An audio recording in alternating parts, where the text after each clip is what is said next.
Welcome, Uchi. How's it going? That was quick. Stream wasn't even on for like 2 minutes. I'm fine. What about you? Just came, quote unquote, came back from vacation. Had my first day at the office again. Of course, I yesterday worked from home. Well, that's more like, you know, a soft, you know, it's not hardcore working, it's more like softcore working.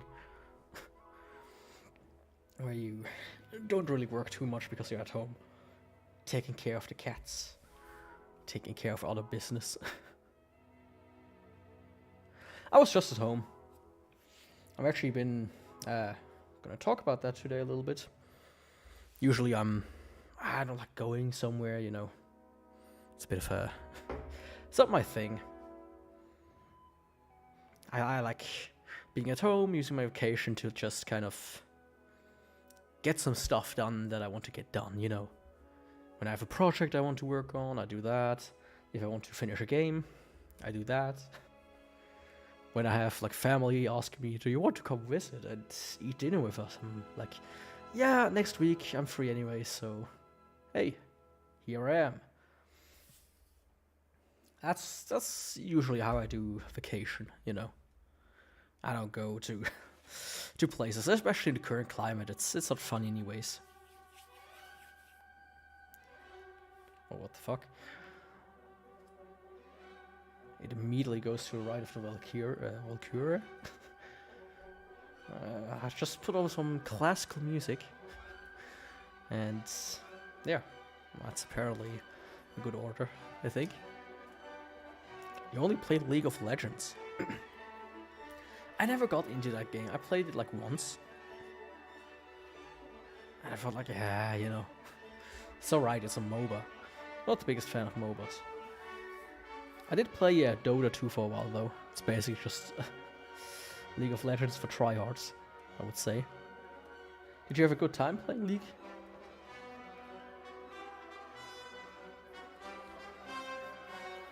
I mean, also isn't like a little bit like a vacation where you work, like on. You said you like work on trains, like go cross continent, whatever. You're playing lots of Aram. What is Aram? Is that a character?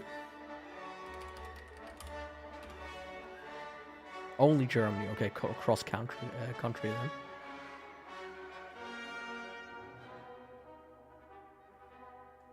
Okay, this does not tell me much, but hey. Oh, it's a map, okay. Yeah, I really don't know anything about League myself.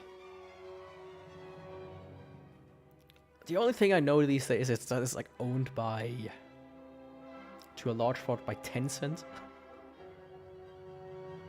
More like a game mode, okay.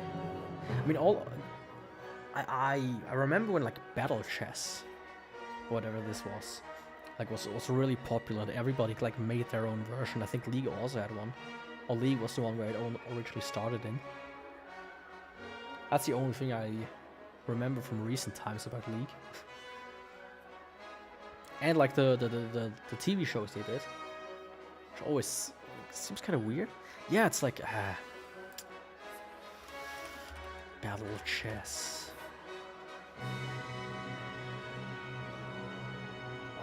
What the fuck was it called? Battle Chess.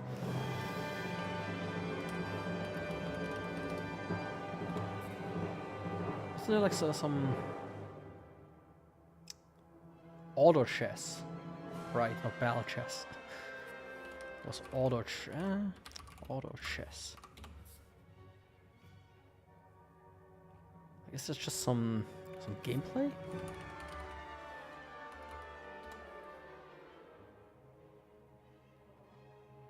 I mean, I do remember this, like auto chess. I don't know if it was like its own game, or if it was like Dota or League or whatever, but everybody made like their own version of it. I think League as well. But I never looked into it. It's like the same with certain games where my brother will sometimes come up to me and be like, hey, I found this mobile game. I'm like, okay. cool. I'm like, he's like, do you want to play this with me? Usually I decline, because it's just weird, like mobile games that are just predatory. It's called TFT on League, Teamfight Tactics. Alright, I mean, I haven't really heard about it, like, at all anymore, after... I mean, it looks interesting. I mean, this, I don't know the League one. I could maybe pull it up. Teamfight Tactics. Gameplay. What the fuck? Gameplay. There we go.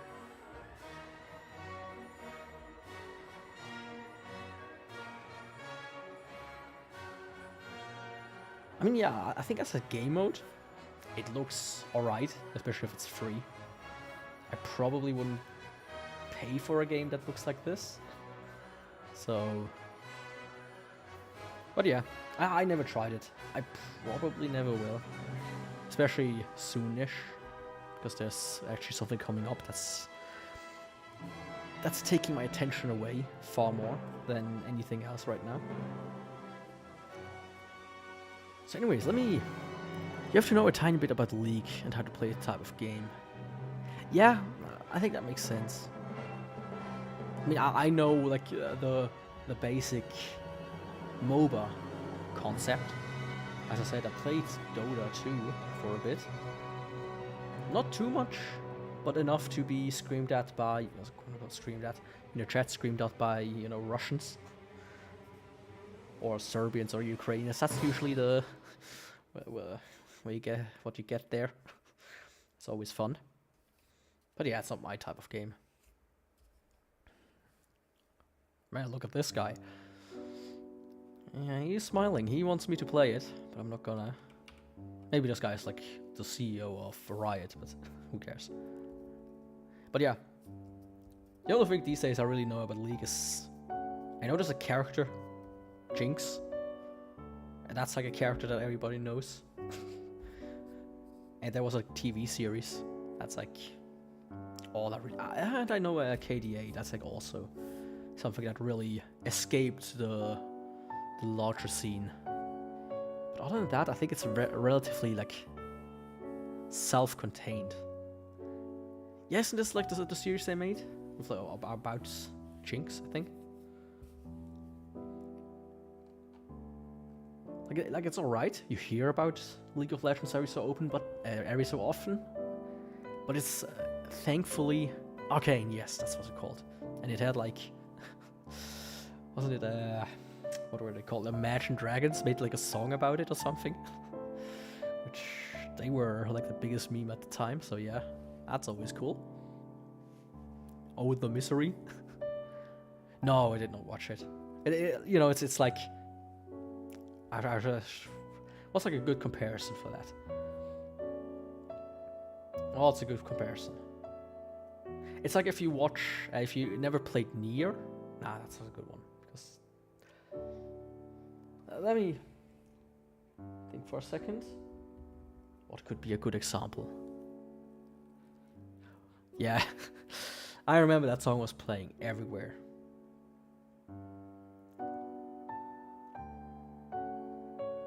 I mean, it's like if you watch like a spin-off of something, but you never like watched the original or you never played the original. It doesn't make too much sense.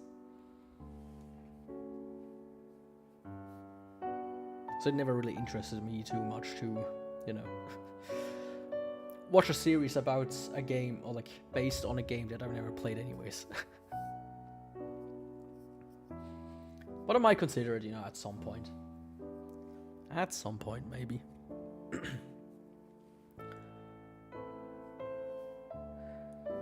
I mean, yeah. I can... What are you doing? I can guess how many people watched it. Based on the fact that it was like everywhere for a while. And it like won an award or something? Wasn't that also the case at like the Game Awards or something?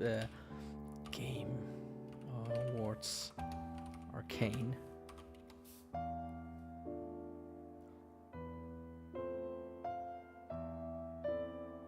Perform. Didn't they like win an award or something? The story is slightly different, I think, and I get a little more into depth. Yeah, I mean, different from what? It's like a bit of a question for me, because I think like the opening or something like that won something. Yeah. Arcane League of Legends wins Best Adaptation at the Game Awards, apparently. I don't know why this chick is in the thumbnail. I don't know who that is. And the Game Award for Best Adaptation goes to Arcane League of Legends. And they're playing copyright music there, so I'm gonna stop that. I mean, yeah, I mean, when it's slightly different to the game lore, that's fine.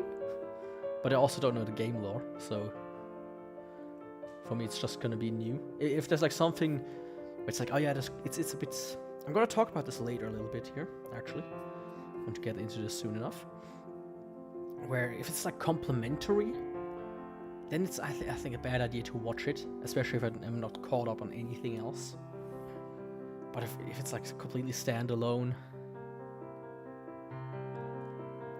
then it might be something I consider. But there's just so much to watch anyways these days. It's like it's really hard to get into new stuff without doing research on it and be like, oh, is it worth my time? Is it at least like a 9 out of 10 something? I mean, League lore is pretty interesting. I mean, I can see that. Like, something I know is they do like insane stuff with in general. Like they made a lot of money with that game.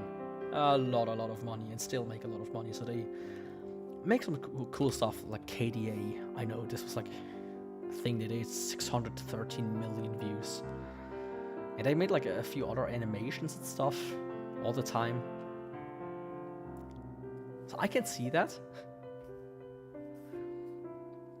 But yeah, if I don't need to know the lore, Arcane, then I might check it out.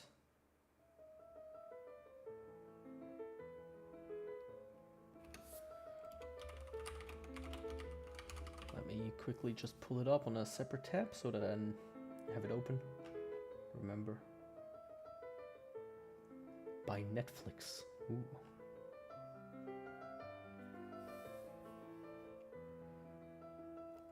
There's a skin that costs... Yeah, I've seen that being like a thing they said recently.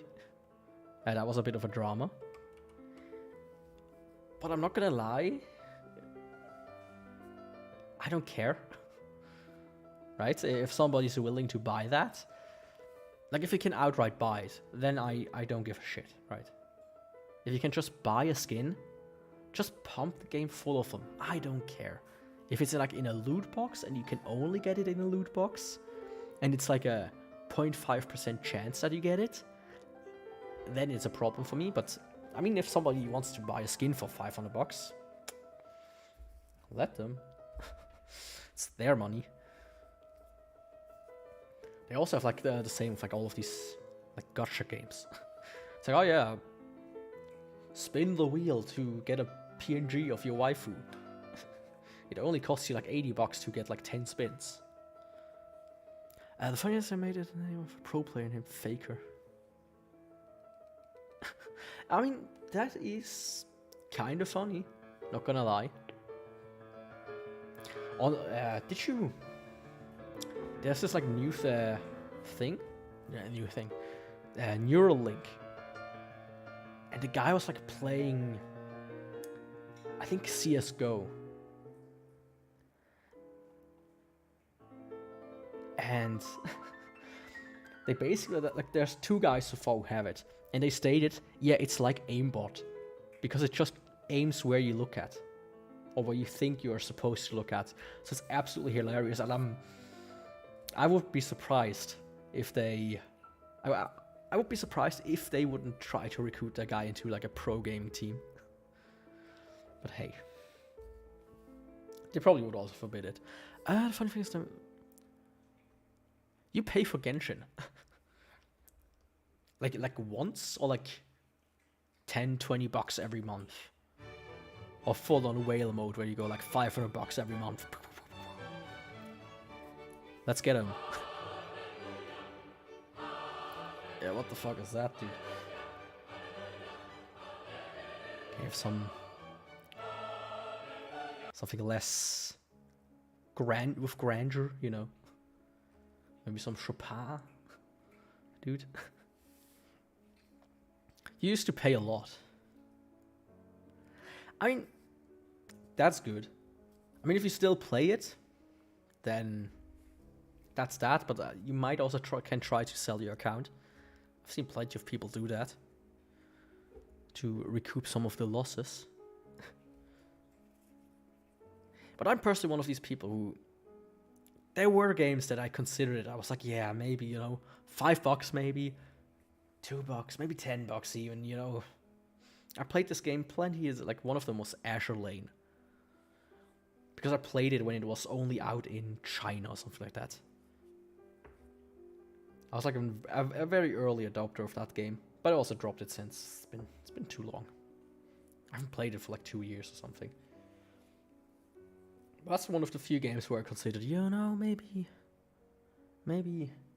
gotta spend $5 on a skin or whatever. You know what was Azure Lane? It's like this absolute behemoth of a gacha game with ship girls. Now, for some reason, if you guys don't have... There's a random guy here. But gameplay, like, there's not much gameplay, right? It's mostly just collect your PNGs for fun.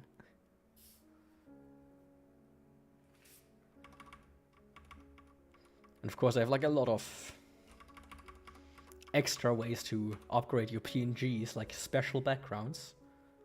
Some of them even have like interactions where you can like click the feet. Like click the shoes and they take off their shoes and reveal the feet. It's like, oh, hell yeah, $30 well spent, you know.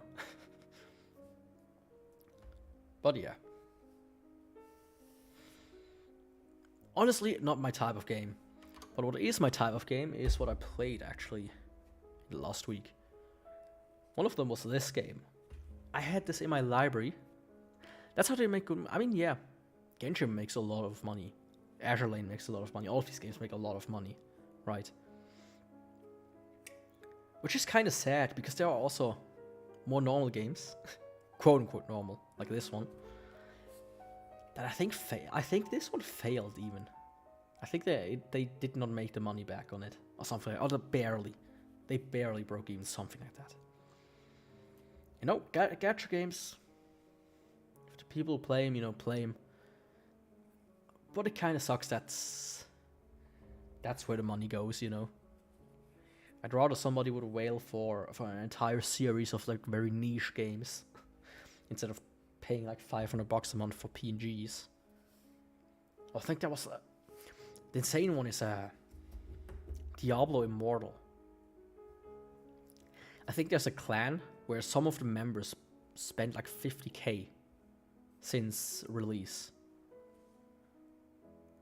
Yeah, some of the models are quite nice. I don't know the new ones, of course, if there are any new ones. But it's also like a bit of a...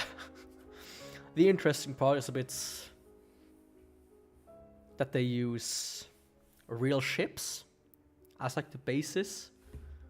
So you have like the stuff where it's like history teacher and then you're going and he's like USSR Bach, I think. And then you have the fucking anime girl. Like imagine if you're a history teacher, you pull that up. Right?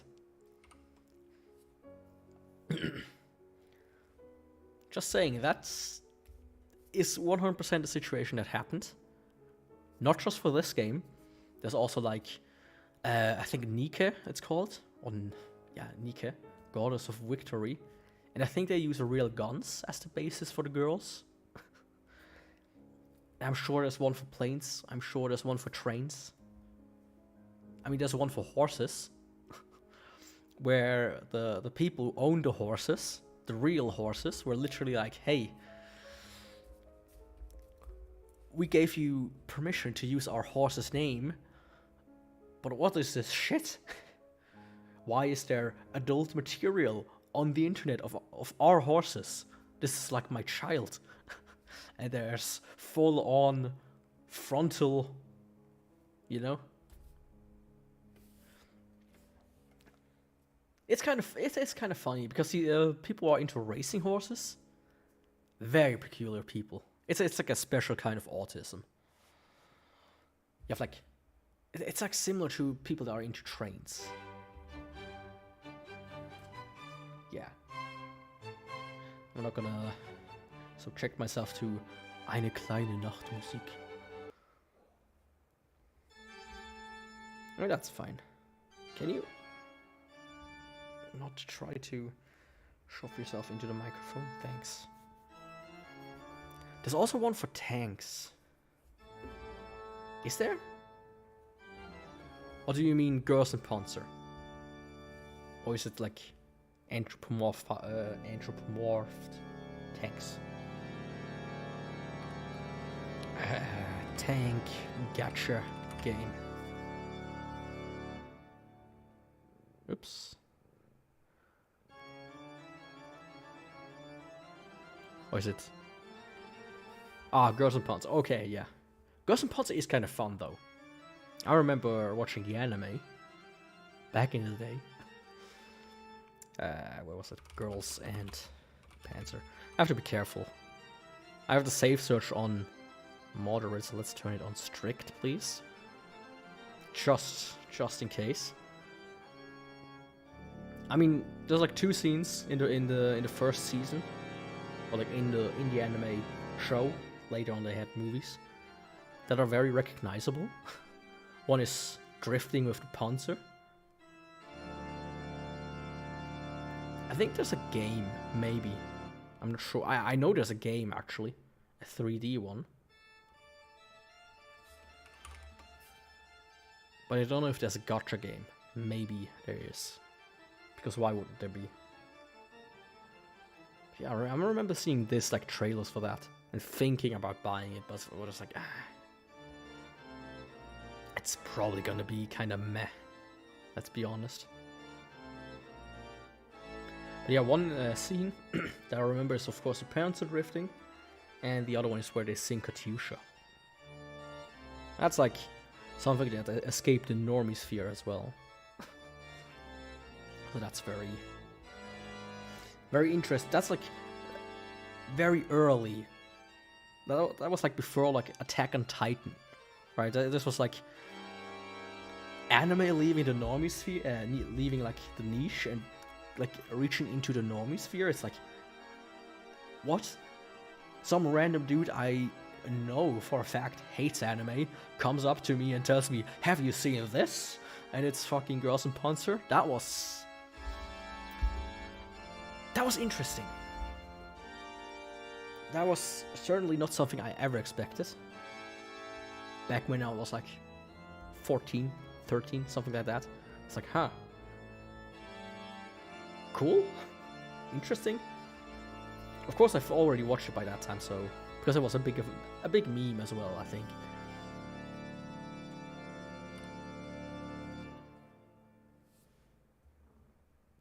I mean, you know, I get it when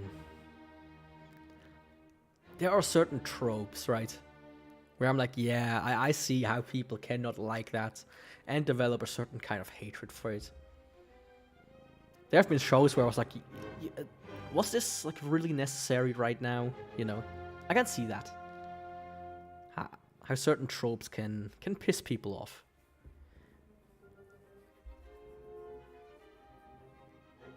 But some of the hate is unjustified, I would say. Because, you know, it's a type of media, so it's like saying, oh yeah, I hate all kind of food just because I don't like, I don't know, tomatoes. I hate all vegetables now. It's like, you know, overstepping a little bit. Oh, definitely. Definitely. There's an anime for everybody. I mean, sometimes when I look what is airing in every season, I look at stuff and I'm like, huh? Why would anybody watch that? And then I'm like the same guy who watched like, what's like a good example of an anime that I enjoyed? I mean, I liked Strike Witches. It's absolute, like, comparable to B movies. I would not recommend it. It's really not that great of a show, but it's fun, right? There's just something. Sometimes you find something that's like, oh man, this is really not something that you should, that anybody should watch, but it still makes sense to watch it. Oh, wait, let me quickly get through that now. What do you mean? Which part did you get? Let me quickly go get something to drink for 1 second. Just need to grab something from the fridge. That's the wrong audio. Thankfully, I caught that. Come on.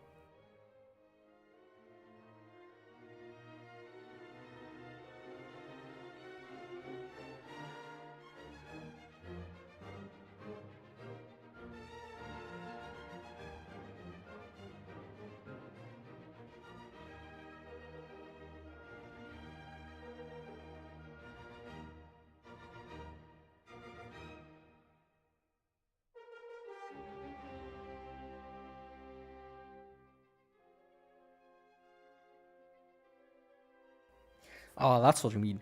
Yeah, I mean, I think these days it's not very known. Back in the day, it was also a bit of a meme. It's kind of been the Strike Witches. It's basically this anime where they have like, it's like an alternative World War II setting, right? And there you have like these aliens, Neuroi, are they called? These are like, that like imitate weird spaceships and stuff like that. And the only one who can defeat them is the witches, which are like girls with magical power. And when they activate their magical power, they grow animal ears and tails. And because the witches usually have brooms to fly, what is the closest thing in a military setting? Planes. So they have plane legs. It's a funny setting, but it's a very fan servicey. It has a lot of. It doesn't have like a lot of stories. There's like no real, how should I say? There's nothing really at stake. You know they're gonna win, right?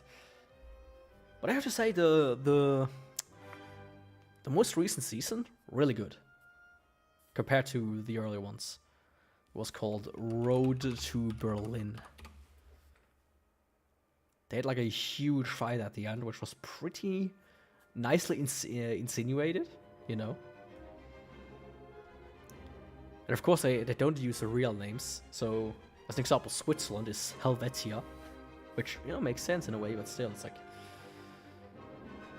It's also like Sound in the Sky is like similar to that, where they also kind of like make alternative history, and they have some of the names just kind of censored. But yeah, I need to be careful because the first few seasons had like naked scenes where they were uncensored.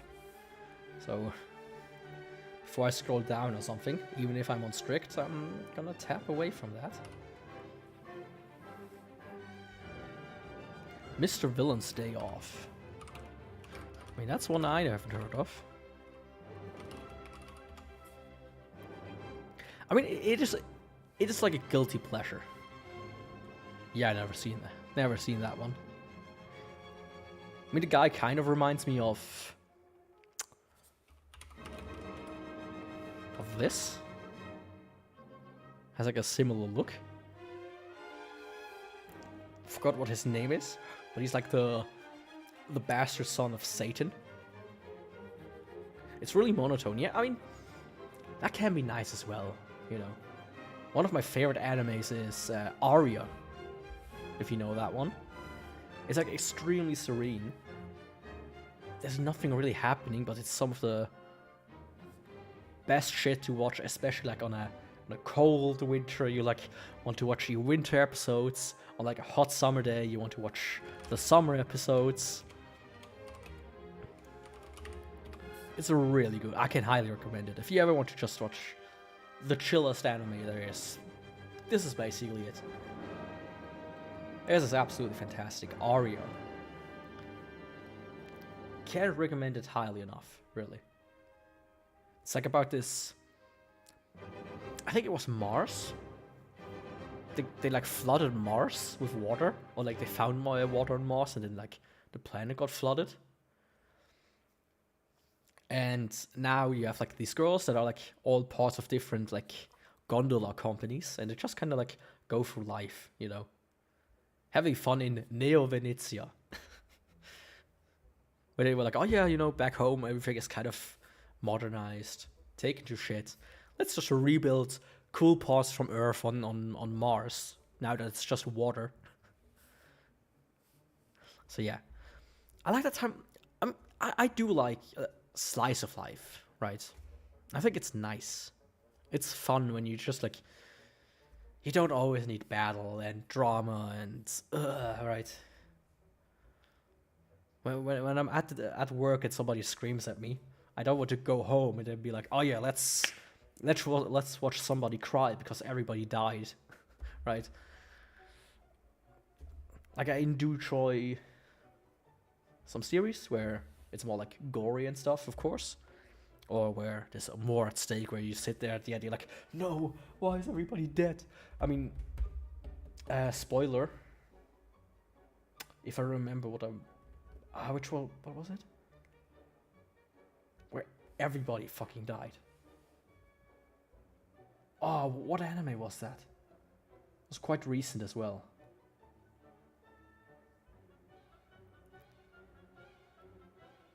Yeah, slice of life. That's, I can see that.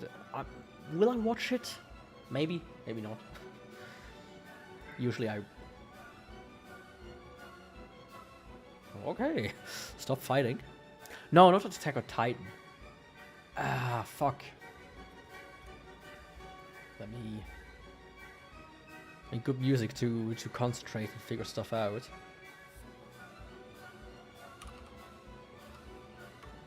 Or was it a game? No, it was an anime. Yes, Jujutsu Kaisen.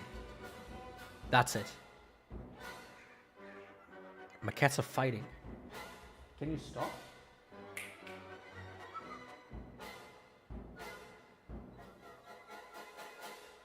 As long as they're not too aggressive. I mean, Jujutsu Kaisen was very mainstream. So... it was probably one of these that's very, very mainstream. I mean, I finished it by now, right? What the fuck is that, dude? But yeah, the Shibuya arc was pretty good.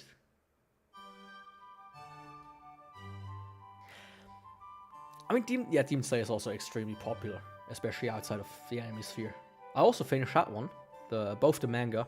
And I have to say, sadly, both very good, very popular, very good in the beginning, but the endings, not gonna lie, painful, really painful. Especially Jujutsu Kaisen, it's a tragedy, really. They should have just stopped it right out after the Shibuya arc, really.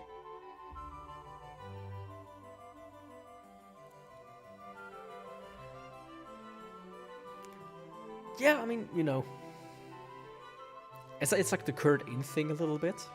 Just kill off, because usually everybody has just plot armor. So now they're like, oh yeah, it's like these new people that like grew up with it, that like make these new animes and new mangas and whatever. So they're kind of used to the plot armor and everything. So they're like, I mean, let's go the opposite route and just kill everybody. Which works. It's certainly not expected most of the time. But I like the middle ground of things, you know. There's as an example, Kaiji. Have you ever watched Kaiji? Because if you haven't, you absolutely should. This is like one of these animes where you have to go in without knowing anything. It's so good. Because it's one of the few animes where you just don't know. Is he gonna win? Is he gonna lose? Is he gonna tie? Like, what is happening? What is happening next? You like rarely was I on my seat as when I watched Kaiji. There were moments I was like, dude, I was tensed up, sitting on my chair, like staring into the screen. Like, dude, come on, come the fuck on, just like get a good roll, get like a next card, please be like a king, so you can finally finish this. It's like, oh, it's so good. It's so good. Rarely have I experienced that, you know. Highly recommend. Highly recommend it.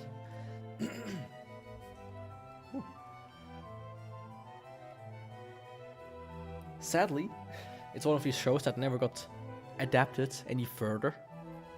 Like, it's been running since like 1980 or something like that. Which is also insane. Like, the manga and not the anime, of course. Non-Baka. Oops. Oh, I remember. You mean this, right? I remember when, like, this came out originally. And I just saw, like, the image. I was like, oh, you know, it looks like kind of like prison school-y, kind of. And I watched the first episode, and like halfway through I was like, man, this is gay as shit. I'm not gonna watch this. So I never went back. I never went back. But maybe, you know, maybe I should actually try. Let me put it on my dominant, like, secondary browser. This is my tertiary one currently. I mean, you have to admit, it looks kinda,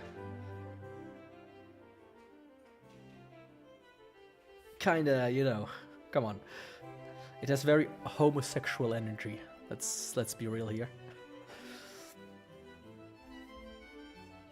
Especially like these guys. These two. But while we're on topic of anime, let me skip through here. This is one I watched last week. It's called The Fable. I mean, they might be straight, but I mean, there's metrosexuals. That's the thing. Metrosexuals. It's like, it's kind of gay, but not.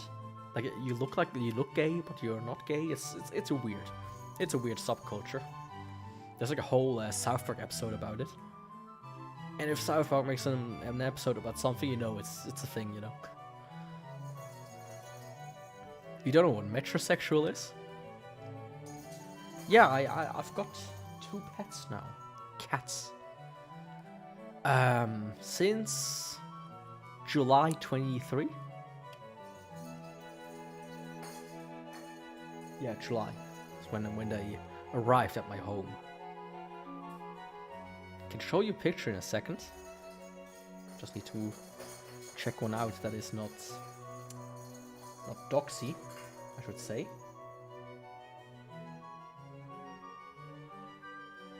Like 2023, I mean. With July 23. Pictures. I don't know. But yeah, one of these. Before I get into the pets, I need to also kind of check a few. Let's go all the way to the bottom here.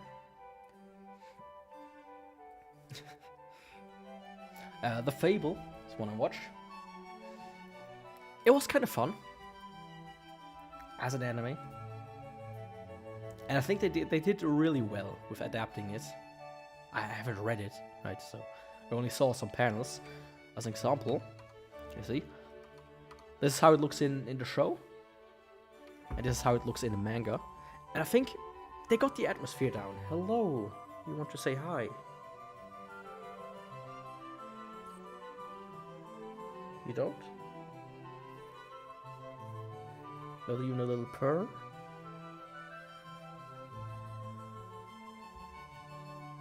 In that case, don't climb around on me. Thank you. So yeah, the fable. Quick rundown about the story. It's about a hitman that has to like go undercover for like a year. Just 1 second. To just quickly finish this up before I lose my train of thought. So it's like about a hitman that has to like go under for a year. And it's a comedy, right? But it also has like its moments. Funny enough. Yeah, there we go. So you have like this guy is just like straight-faced hitman, and you have like his quote-unquote sister, who's also kind of like a hitman, not really, but she's also kind of trained. It's pretty funny, not gonna lie. I can recommend it if you just have like, if you just want to check out like if you just like kind of like, let's put something on. It's also like not the current like moe style that's all too popular all the time, so that's also very nice. But I think they did cutesify it a little bit more. But it has quite an interesting style as well. Oh yeah, he's like this fan of this like third-rate comedian that he laughs about it like a little child, which I think is this from, which is a nice contrast. So anyways, cats. Let me quickly close this. Yeah, this is like from the first chapter.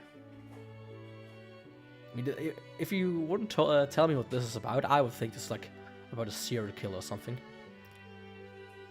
You mean on Disney Plus? I don't know where the area is. I usually go get my stuff from the high seas.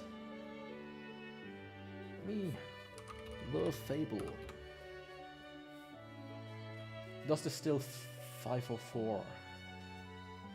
I think it does.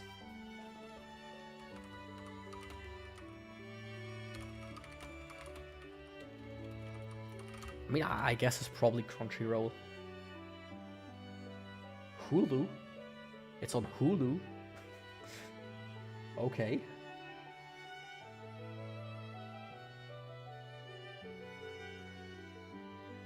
And maybe Netflix? But no, that was a movie. Okay, yeah. Site is currently down that I usually use. So let's get this can go. I think, yep. Okay, that's the last one. Let me quickly just see which one of these pictures doesn't dox me. Is a good question. That one. Is it this one?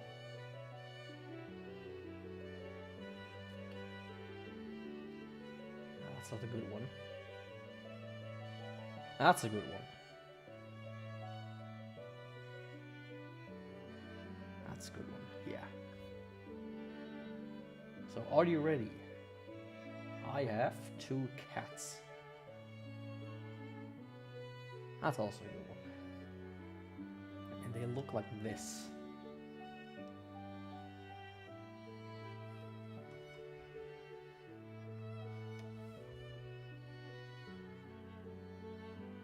And those are my 2 cats.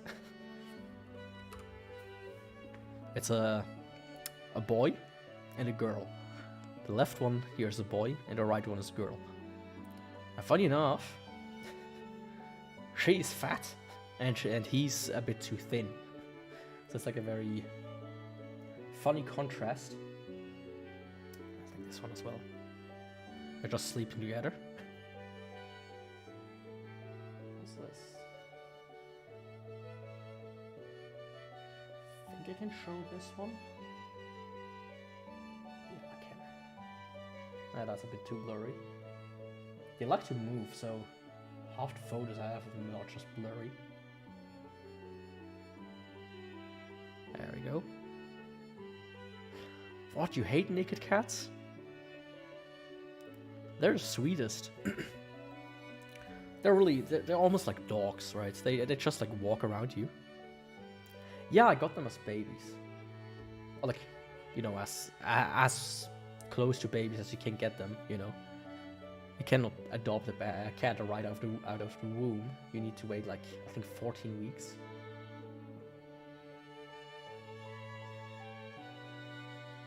But the thing is, they get really dirty, so you need to wash them. Unlike other cats. So it's a bit of a chore. But they are extremely sweet and they just kind of cling to you. Like they would just... If you're somewhere, they're somewhere. Like they're at the same spot as you. How much? 12 per. 12 per cat.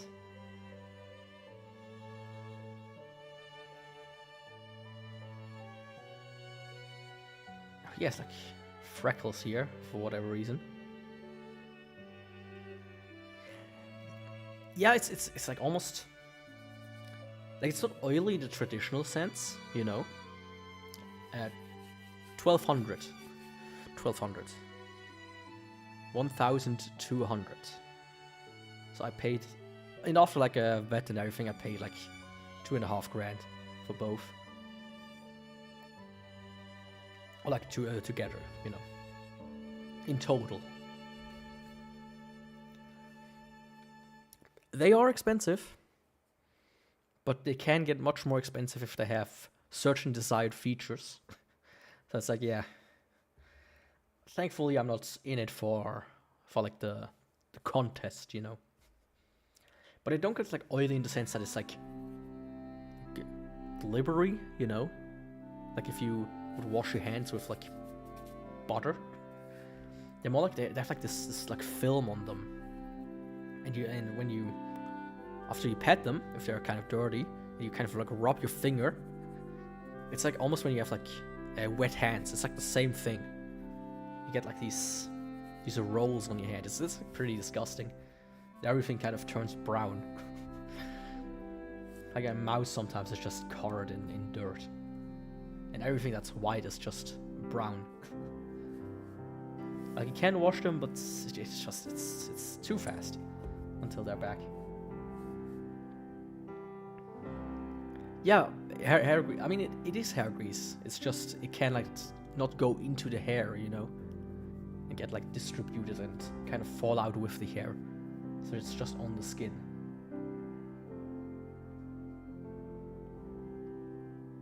There we go. Oh, that's nice. You always like catch them just up to mischief. They have like this weird tendency to go like under the table for whatever reason. I mean, they are a lot of work, but you know, they are cute. They're special as well, you know. You don't see it too often that somebody has a hairless cat. So it's always, you have like this wow factor with people usually as well. And at the vet as well, you know, because they also don't see hairless cats that often. Let me see if I can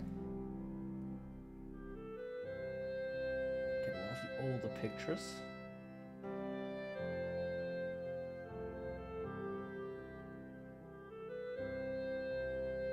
It takes a while to load.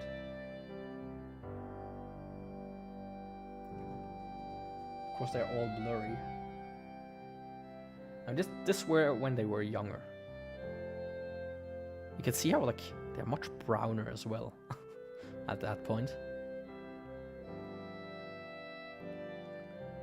Yeah, the people here, you have naked cats, like, what? I mean, when I told people, you know, like, hey,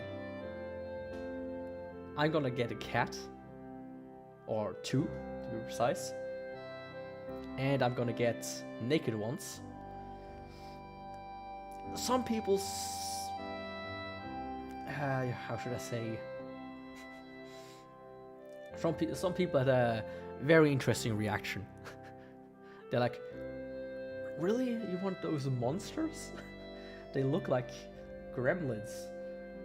I heard all kinds of stuff, you know. But hey, I persist and I'm glad. They are a funny bunch.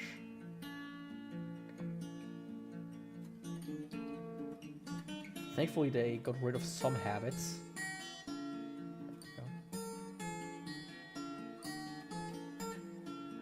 I did specifically want naked, wanted naked ones for a very specific reason. Let me, fuck, so this music.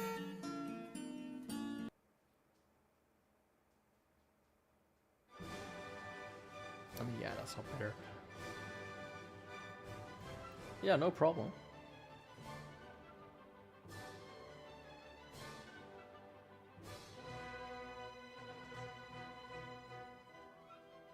Just say when you're back. Let me quickly see what I have. Okay, I'm here. Yeah. Okay, good.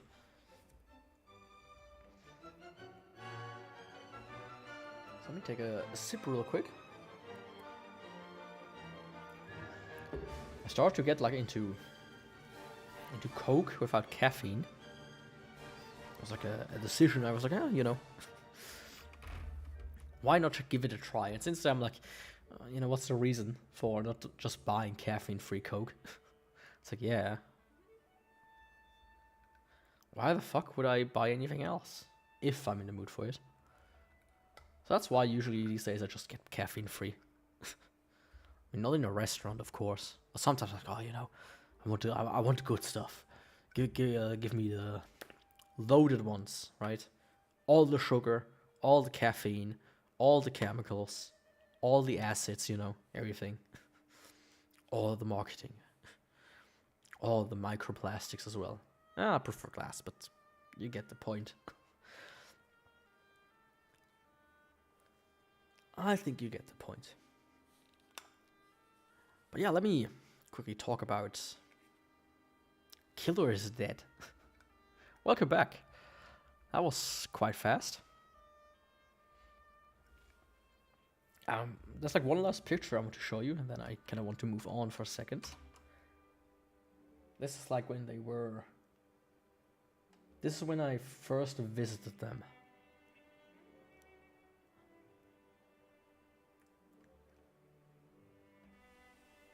That's when they were like, what, maybe like 20 centimeters long? If even. And the funny thing is, like one of them, like, went to climb on a rock and just fell asleep. Just kind of fell slowly back. You know, if they weren't brother and sister, I probably wouldn't have castrated them until they had like one set of babies. Because man, when they were little, they were so amazingly cute. It's absurd. And really wrinkly. They still are, but when they're babies, it's like, you know, where do the wrinkles begin and where do they end, you know? I got like one really good picture. Yeah, this one is a good one. I think that's the boy.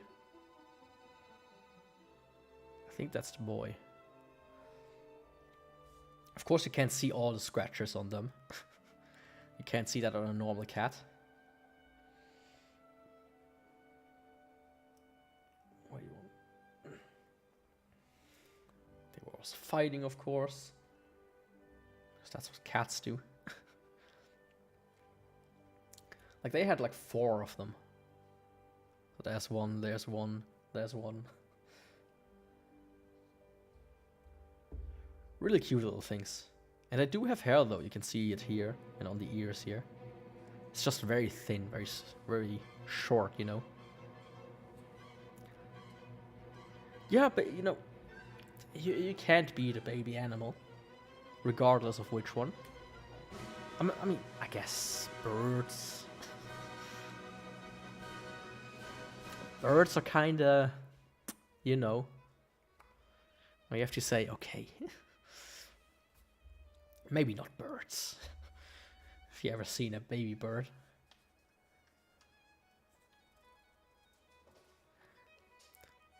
I mean, there are cats of all sizes.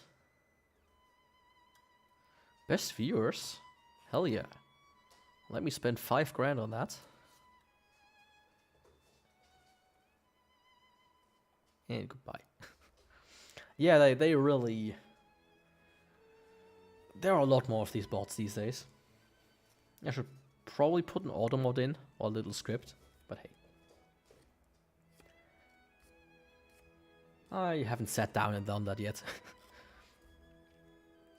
But yes, it's insane, like, the boy, maybe I can show that on a... It's like not visible on picture because it's so short.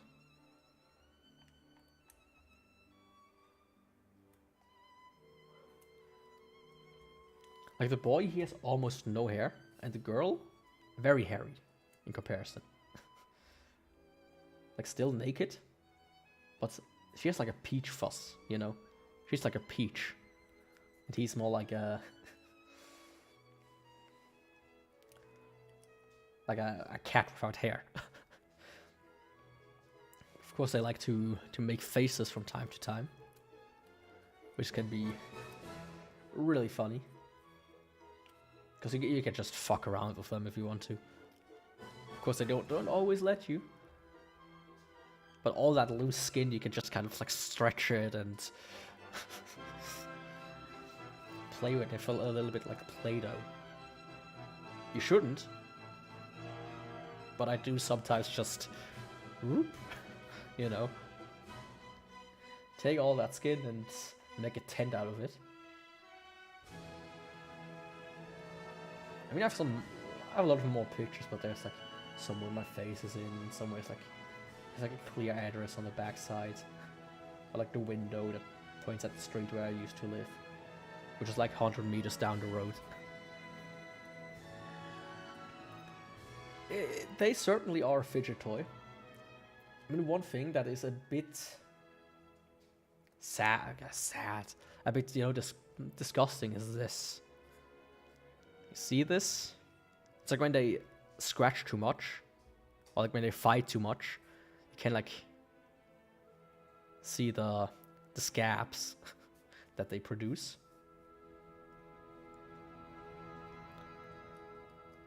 Which is something like, you know, for a normal cat, you wouldn't see that, you wouldn't even know it's there, but with these, it's like, come on.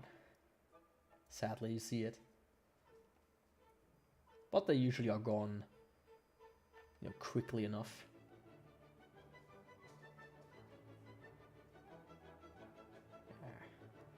There we go. It's also incredibly funny how they always look angry.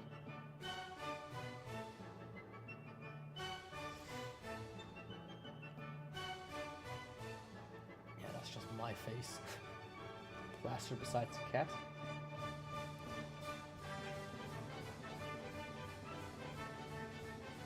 I think that's the girl. Yeah, that's the girl. But yeah, she sometimes has that look of, I'm ready to kill. Honestly, if you want them, they are a lot of work, but they're they climb all over you all the time. They're extremely close to you because they seek the warmth as well, but they're also a little bit more intelligent. So they're really something. They really are. Fun. I know I have like a good one here. No, I don't.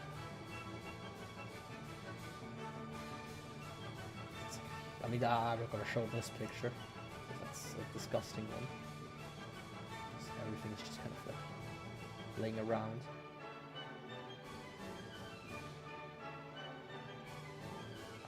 Go. That's sharp. There we go.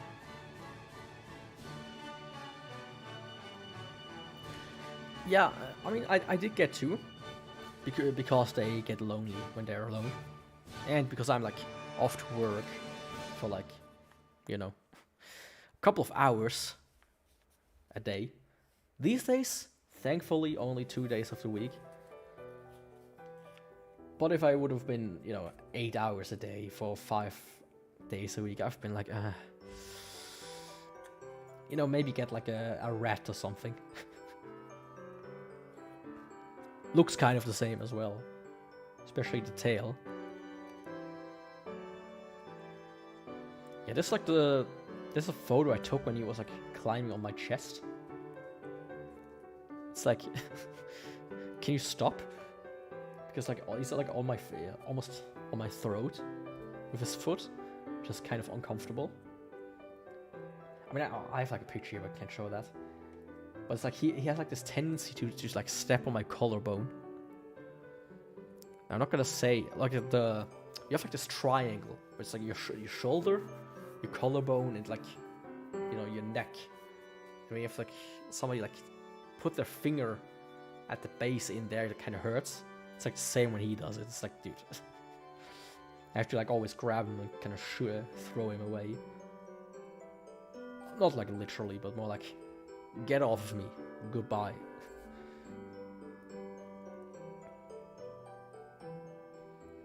There we go.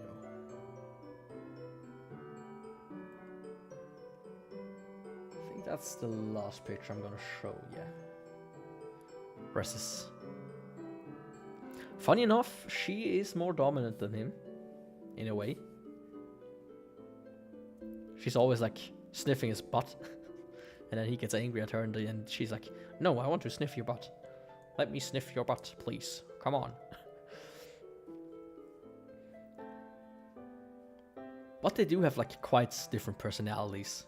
Like she is like very... She's a little bit of a diva. She's like very designated, like, hey, I want to lay at this place. When I want to sleep, I will sleep. I don't want you to pick me up. And recently she started to be like, hey, well, when I take the broom and like wish once, like go once, like shoo. She hears that and she comes running and like meows at me constantly, like, come on, pet me with the broom, please, please. It's really funny because she was like afraid for the longest time, you know. She was like, oh, all of a sudden she was like, oh man, why is she standing there in front of me and is like meowing? Like, what's going on? Yeah, I mean, it's a soft broom, right? So it's not like one of the harsh ones. But she does enjoy that. So my mother was like recently, like, oh yeah, you should get her a brush, you know, like a kitten hair brush or something like that. I considered it, but I can also like, you know, get like just a regular like small brush from the store. Will probably do the same duty.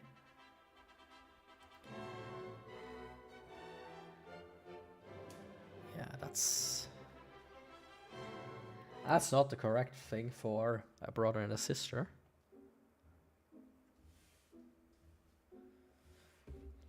I mean, a baby, I mean, everything that's kind of soft works. I myself have like metal ones that feel like somebody's just scratching you. I'm certainly not gonna... I mean, I've used them on them as well. They also didn't mind that, but not like too aggressive, you know. Not too aggressive. What's this? Okay. It's like, what? But yeah, I am currently looking into just getting a few more toys as well for them, because it's important. They do sometimes find their own toys, even if I don't want them to. I mean, the toothbrushes may be a bit too small, to be honest. And some stuff they kind of try to like bite, like take it, because I think it's something to play with. So I would probably get a bigger one anyways, just so they didn't kind of like try to swallow it, if even.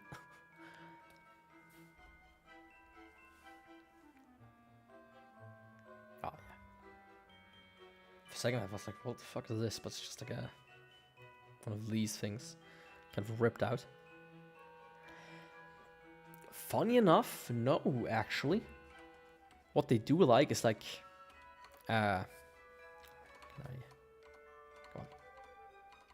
like so much stuff open. What they do like is cable ties. They don't like the cables, but every table with a cable tie on it is very interesting to them. right? So I always have to like check like, oh, it's like an open cable with a cable tie, because if it isn't, if there is, they want to try to take it. So I have to be careful about that. But otherwise they're quite alright with certain things, right? I have like a little lav mic just in a shelf. They always try to get it, like for the foam thing on the top. I had to replace that one like 3 or 4 times. Or I have like a headphones that are just bitten through the cable. It's dead. They're broken. It's like, oh, come on. Really? They were expensive. You really have to bite through the cable. Well, that's stuff I learned only once I got cats. Once I had them already. That's like, yeah. They will bite stuff. They will steal stuff. They especially like hairbands. Foam footballs. Yeah, I have like little foam balls. But I also have like little like ping pong balls. They're like tennis balls. I have like these little plastic balls with like bells in them. They really like those. In like this weird toy. They can like go and fish them out. Yet I can't choke on hair ties, which is why I'm looking into like buying like bigger pieces that I can't eat, and try to get my hair ties like just sorted out. Because the good thing is that like, especially she like plays with them, and then it goes like under a shelf, and then she can't get it out. Yeah, I don't know if they would play with a ball that size, honestly. They might. But they might also not, so that's something I have to consider. Of course, they're probably not expensive, so I could just... What is in here? So I probably don't need to be too worried about that, you know. But next on I've actually... What did I have like this, how do I describe it? I have like this little toy that I'm gonna order soon when I do like my next big order. Yeah, they could choke peace out, you're right. So it's better if it's a little bit more solid. They do destroy every cardboard box as well. So that's always fun. So yeah, foam balls might not be the best decision actually. But there's also it's like the plastic thing with microplastics, and it's like in this day and age, you know, can you really do anything to prevent every problem? I was like, yeah, I mean, thankfully they're house cats, so they don't go and grab stuff outside. So I don't have to worry about a mouse being in my house, or a bird, or something else. So that's nice. I mean, they wouldn't survive outside, so for too long at least. So it's like a stay inside, have fun with toys. But one thing that's something I'm never gonna get, and I know it's like the classic, but a laser pointer. I'm not gonna get a fucking laser pointer. I think that's stupid. Like, if you have a cat and you play with them with a laser pointer, it might seem like fun. They do kill bugs, but most of the time when they do, they eat them. Like, oh, it's a fly, and they like jump up and down the windows. My entire walls are like dirty. I think they also like painted them with a very cheap paint and didn't put like a protective layer over it, which you can do. Or depending on the paint, you can have kind of like almost like a finish on it that prevents dirt from sticking too much, or where you can like easily get it off. But this is like one layer, cheap or like as cheap as you get white paint. So it's like,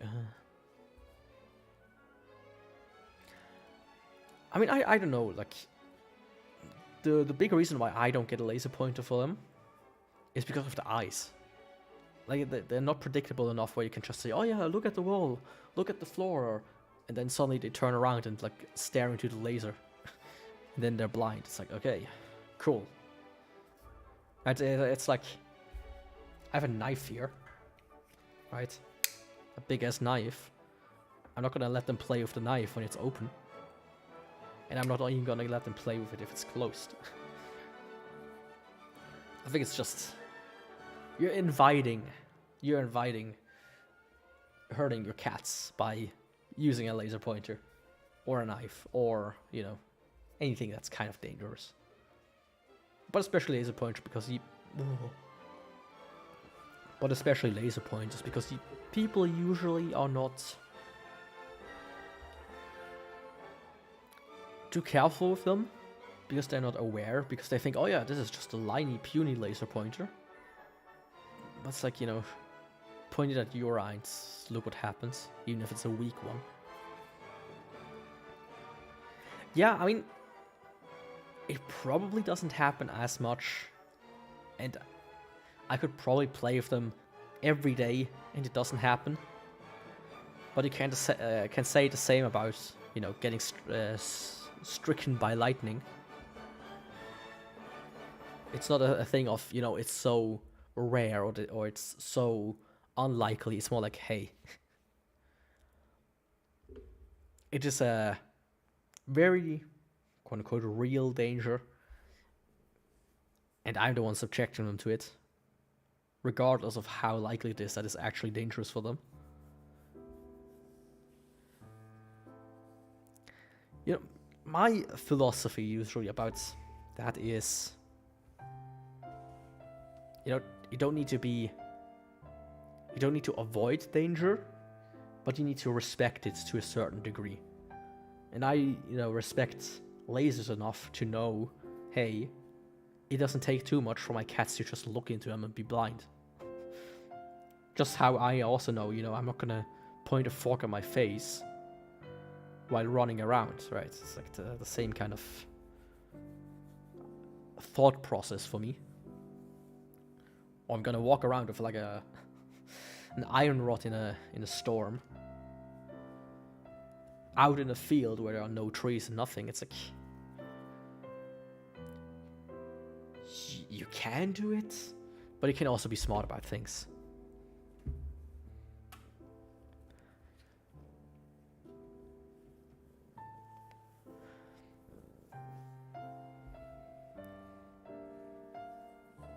Yeah, I mean, also choking, that's like, of course there's stuff that's preventable, but I think choking is also like, you know, I leave them food here. It's like, yeah, at some point you can simply not avoid it, even if you want to. But they are built to like throw up.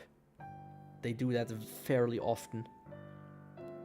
That's like a built-in mechanism, especially if they like lick themselves with hair when they have hair. Right?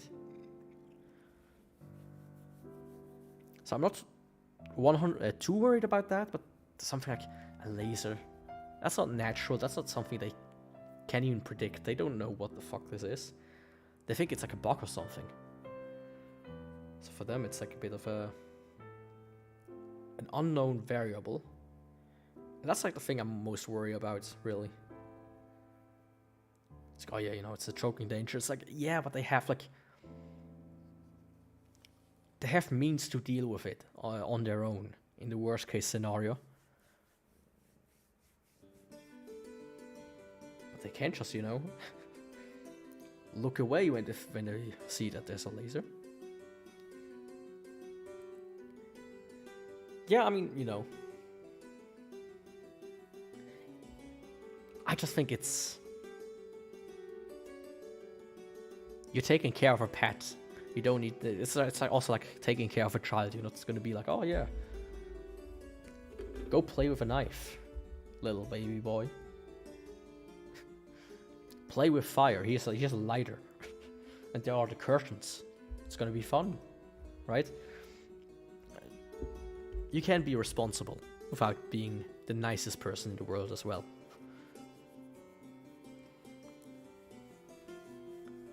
But yeah, that's the story of my cats mostly. They eat good, they sleep good, they live good, they don't shed any hair, but they are dirty. Alright? You are almost as dirty as a pig who's rolling around in mud. You're content with that. Yeah.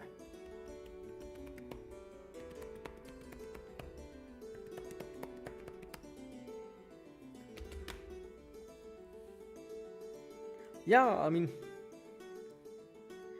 I haven't talked about them too much recently, because by now most people know that I have cats.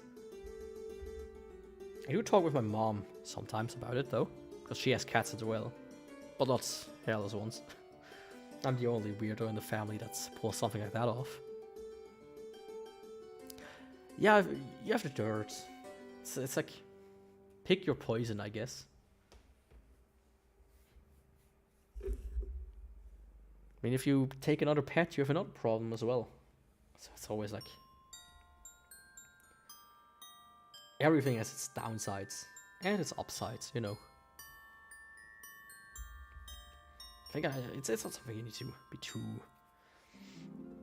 I mean, if you're like one of these minimalists who has like only white furniture, white walls, white everything, it's like, yeah, you don't necessarily want your cats to be on the couch if you get hairless ones. But hey. If you're a minimalist, you should also not have any pets anyways, because you are a minimalist, right? Maybe a pet rock or something.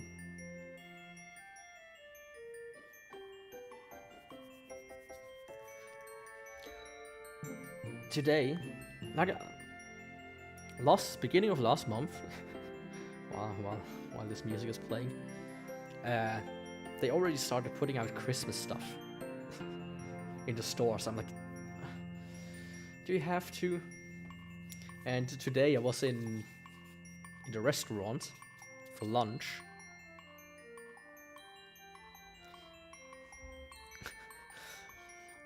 and there's like a electronics shop there as well in the same building, and I walked past it. And it's not like, hey, Black Friday is coming. They're like, hey, it's Black November.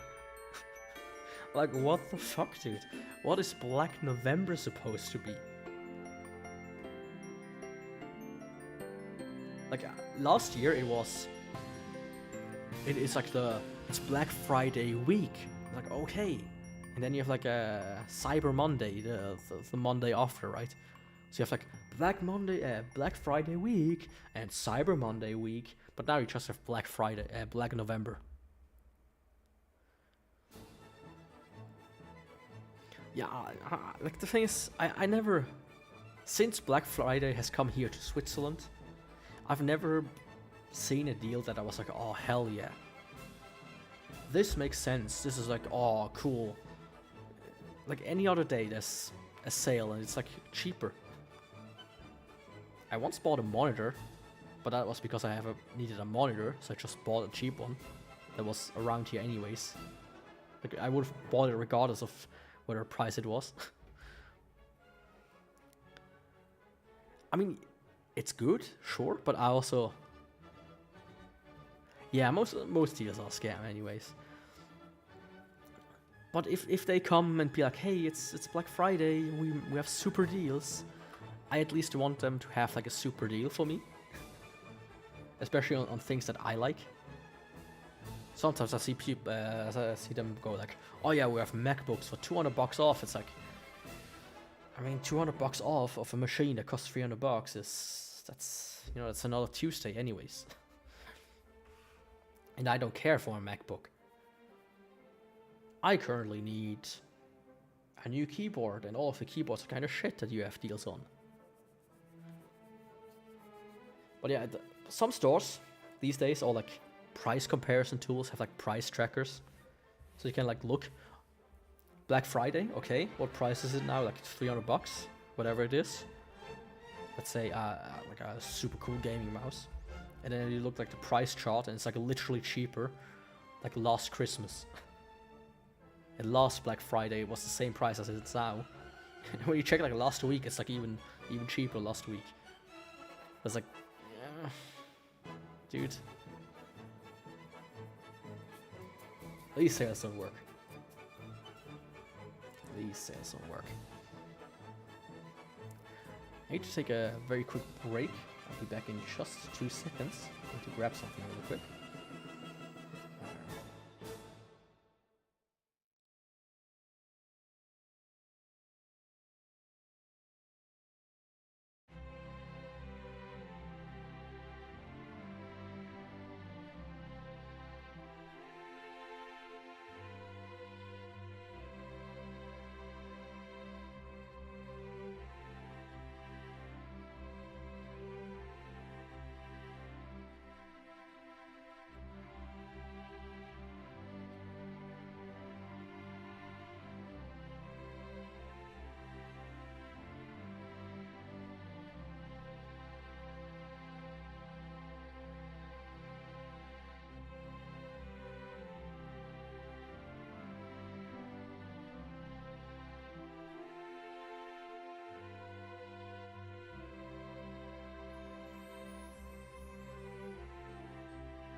I mean, it is a bit of a problem. That's modern capitalism for you. Buy something and buy it again and again and again and again. And the high quality stuff just costs absorbent amount of money. However, amazing tip, quote unquote tip, especially of certain things, buying used is insane. I got a massive, like a solid wood table for like dinner, for my dinner table, for free. I just had to go and pick it up. So I went with my dad, car, like 2 cities over, lifted that table down like 2 flights of stairs. It weighs a lot, but hey, free massive wood table. In 50 years, you can just, you know, if like, oh yeah, it's just a disgusting table, sand it down, make a chair out of it, or make a desk out of it. It's just wood, right? It's not like plastic that just kind of like melts and distorts or kind of gets brittle. It's just wood. It's infinitely reusable. At the end of its life, you can throw it into the furnace even. If that's even allowed in 10, 20, 30, 50, 100 years, right? They're probably gonna ban fire. First firearms, then fire, and then arms. Can tell you that much.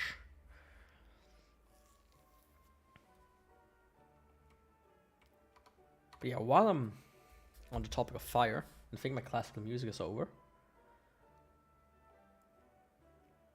Let me get... Or not, it's just in a very quiet spot right now. Let me get a bit back on track. Can't stream for too long today, because I still have some things to do. Last week, I played 2 games. Finished 2 games. No, that's not, no problem. It was a good talk. Just kind of quickly get through the rest that I have laid out. Otherwise, I mean, we can talk some more afterwards. But yeah, it's sad when you both the used market in a sense that all of the stuff is just not high quality enough for being something that you buy used anyways. It's like, okay, I buy something that's new, it costs me like $10 more, but it's gonna hold at least a little bit longer. And like the exorbitant prices some people charge. It's like, dude, come on. You've used this thing, it's clearly like damaged even. You can't almost charge full price for it. Please.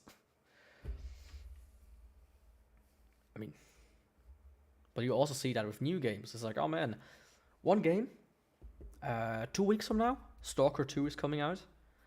If you want the full experience, you need to get like the limited edition. So you can get like an extra side quest. And it costs like $95 or something like that. It's like, dude, come on. $95? In the store, the regular edition, non-pre-order, costs $55. Give me a break. Just for a few multiplayer skins and like some extra, like the art book and the soundtrack.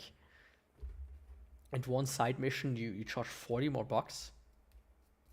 And then for like the season pass, for like the edition that also includes the season pass, it costs like $130. And like the super limited edition costs like $400. It's insane.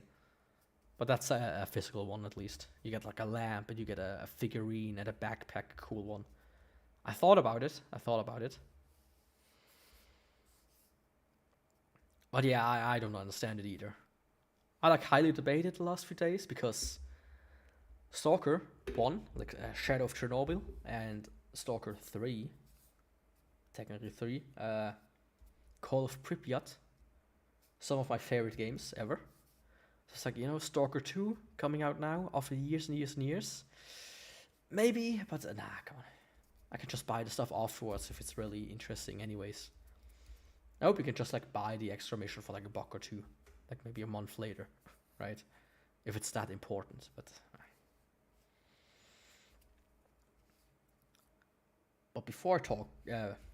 before that happens, I also played 2 games. One was this one, Killer is Dead. I had this game in my library since 2013 or something like that. I bought this game on sale for like $5. I played it a little, and now, over 10 years later, I actually picked it up again. And I was quite a bit farther into the game than I originally thought. Also, you know, maybe I played like 2 levels, but no, I played like through half the game. Yeah, this game, I had it very long in my library. And I finally decided, you know, I should play it. I should finally play it. And it was interesting. Let me say it like that. It was interesting. It's heavily stylized. It has some interesting characters, but the story is kind of what the fuck. It just kind of happens. But the funny part is the final fight against this guy, David is his name. They play like a rendition of, let me see, what's it called again? Aus der neuen Welt. Symphony Number 9 in E minor by Dvorak. You'll know the song if you hear it. So let me put it up really quick. Oh, this really was the end. Symphony Number 9. Dvorak. You will absolutely know it, 100%.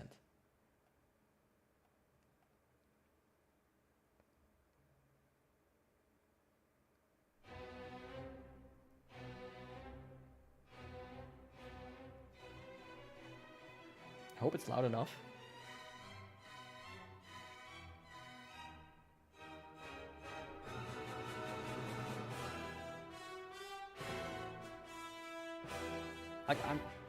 I'm sure you've heard that. Everybody has. It's like the one song that they just used everywhere when they needed like an epic thing, you know. And it's a song that I think Neil Armstrong or like one of the other 2 astronauts, they took that to the moon. So it's fitting. It's very fitting that that's the song that plays when you fight David who you fight on the moon. And there's also another reason why I know that you know it. There's another reason why I know that you know it. Yeah, I mean, it's probably what they use as a basis.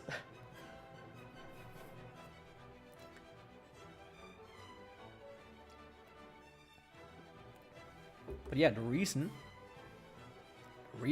that I know that you know it is because you heard it in a stream before.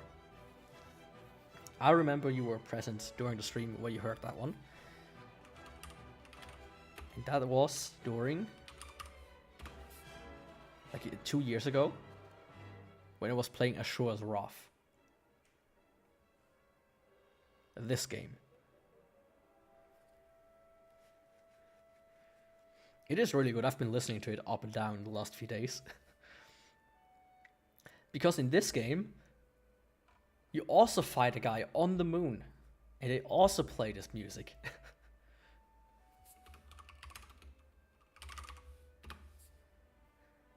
Like, I'm 99% sure you were there for the stream when I was playing this game. Maybe your internet bugged out a little bit, but this is the game. Yeah, maybe that will make it quieter.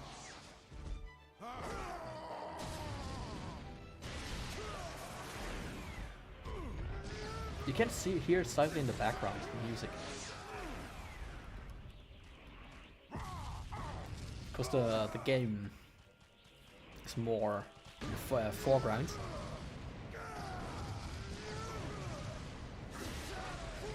It's like a cutscene part way, maybe. Yeah.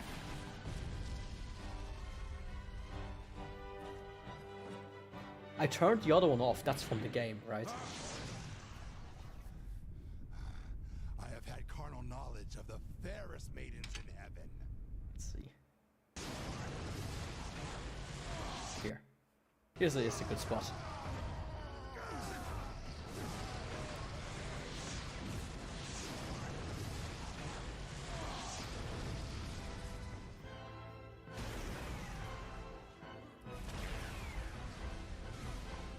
Yeah, that's why I remember that you probably have heard this song before. Because of Asura's Wrath. Which, looking back on it, great game for what it was. Of course, kind of awesome meh game in a way. Not gonna lie. Very interesting set pieces. And Killer is Dead is similar. A bit more gameplay. I mean, it just made sense to use that song when it's like literally the theme of the moon, chosen by one of the first guys on the moon, and it's copyright free, so you know, it's very good to use. instead of making your own, you can just use what's already given, because there's nothing better. Of course, you had like the super fat guy. That's like the cutscene everybody remembers from that game. Where he like points the finger and like crushes you. And you like fight back. That's like the one scene that everybody kind of has seen before. Come on, where is it?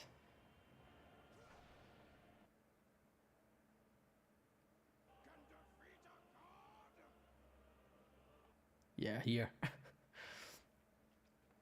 Like there are tons of people who don't know Asura's Wrath, but I'm sure they've seen this scene. Oh, come on, don't buffer.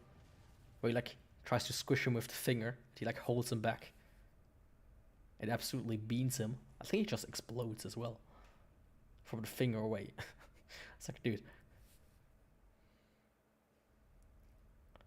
Like, what an insanely over-the-top game this was. And Killer Set is kind of similar.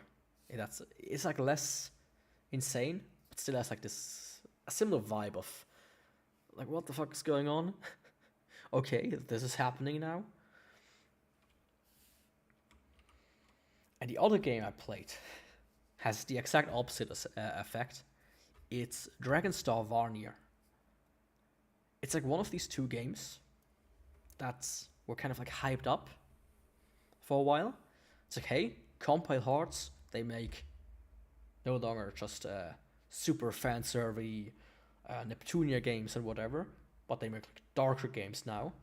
One of them was Death and Request, and the other one was Dragon Star Varnir.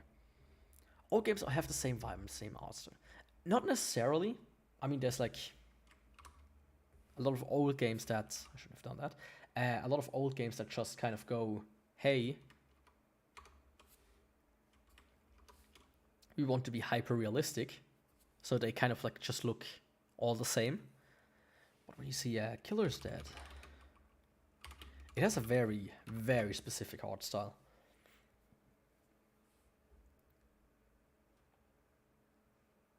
Let's see.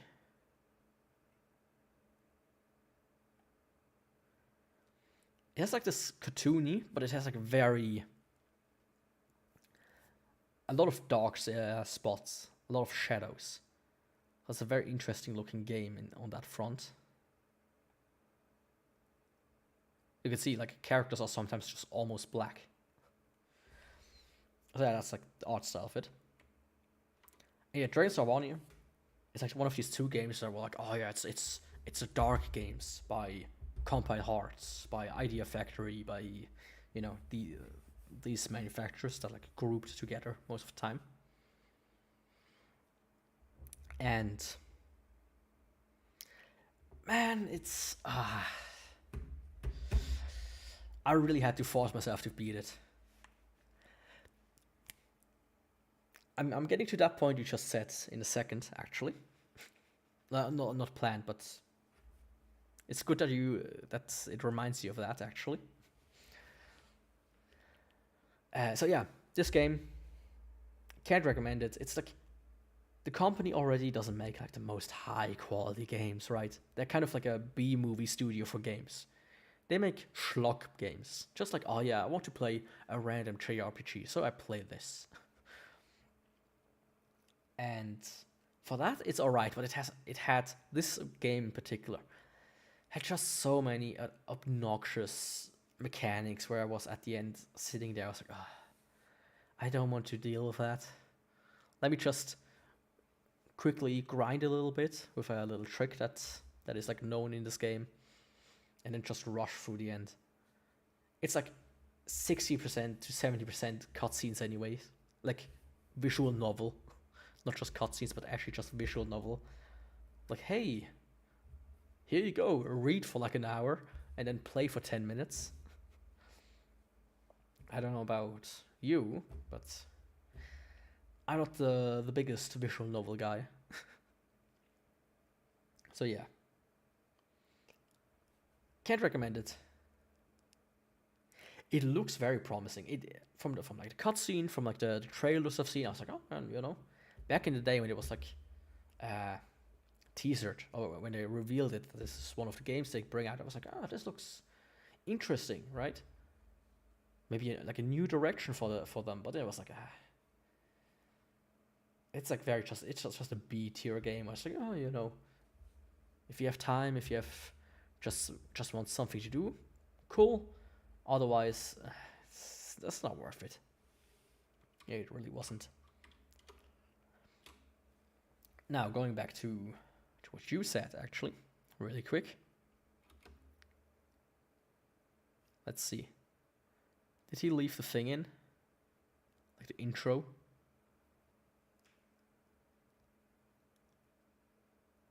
Come on, buddy. No, he didn't. Killer is Dead. Right?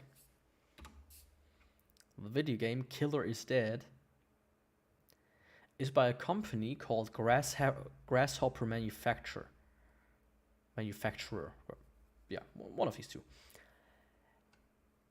And the CEO, or like one of like the top guys, is called, or calls himself, Suda51. Now the reason you might think that it reminds you of No More Heroes is because Lollipop Chainsaw is another game that they made. Right? It's another game that Grasshopper Manufacturer made. And it also has kind of a similar art style in a way. And the reason, because that will also kind of remind you of No More Heroes, is because No More Heroes is actually also made by Grasshopper Manufacturer. So yeah, these are all made by the same guys. Can maybe see it here in the beginning. Yeah. There you go. Grasshopper Manufacturer. It's by the same guys. That's why it reminds you of it. So if you want to play a game by these guys, that's kind of interesting. Kind of short as well. It's really not too long. It's also not too hard. So I can recommend to pick it up.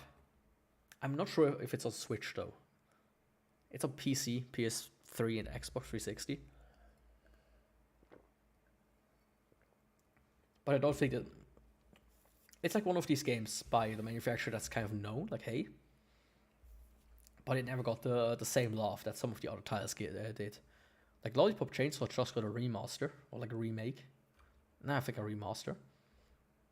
And No More Heroes, of course, got the Switch ports and everything, so... But Killer is dead. Killer 7, which is a much earlier game, also I think got like a port. But yeah, Killer's Dead is kind of stuck in the past, sadly. Yeah, they do have an extra... Yeah, you can say that. They do have an art style that you can kind of recognize, I would say. Especially in this current landscape of video games. You're like, oh yeah, this kind of strikes me as a Suda51 game.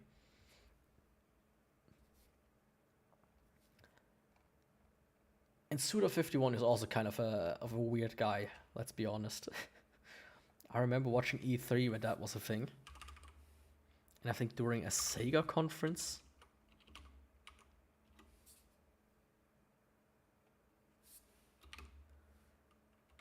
He like came out and just started screaming or something. Oh, and yeah, that game's also by them. Let It Die. Oh, what a shit fest.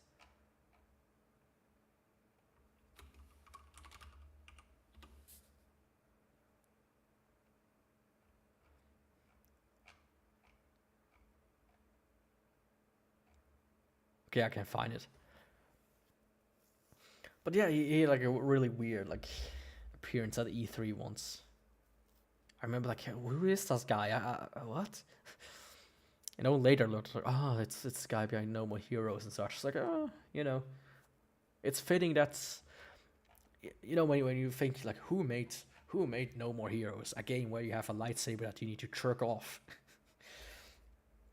to load it back up, and then Suda51 comes out and it's like this like hyped up dude, a little bit. Let's see, can you like? Of course, on his side, he likes to put very different title. Nah, it's just a regular ass interview. But yeah, he's also like a bit of a quirky guy. I mean, I think Suda51 he is like his nickname that he gave himself as well. So it's like me going around stuff being like, hey, I'm not Yaku, I'm Y34 or something like that. It's like, and call me that as well. I mean, it's better than being like, oh yeah, I'm Yaku White, I'm in a suit and in a tie, and let's talk business. It's more like, hey, I mean, of course there's like a, something I will talk about later. Yeah, Tower. Of course, yeah, fucking Yoko Taro, who's on a completely different ballpark.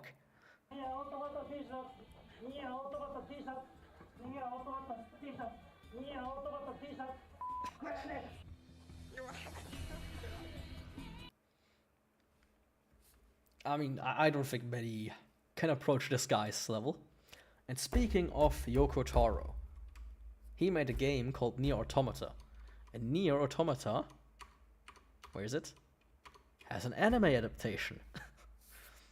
Which brings me to the point, I haven't finished yet. Oh, I don't know if that means something. I couldn't tell you. Maybe it does, maybe it doesn't.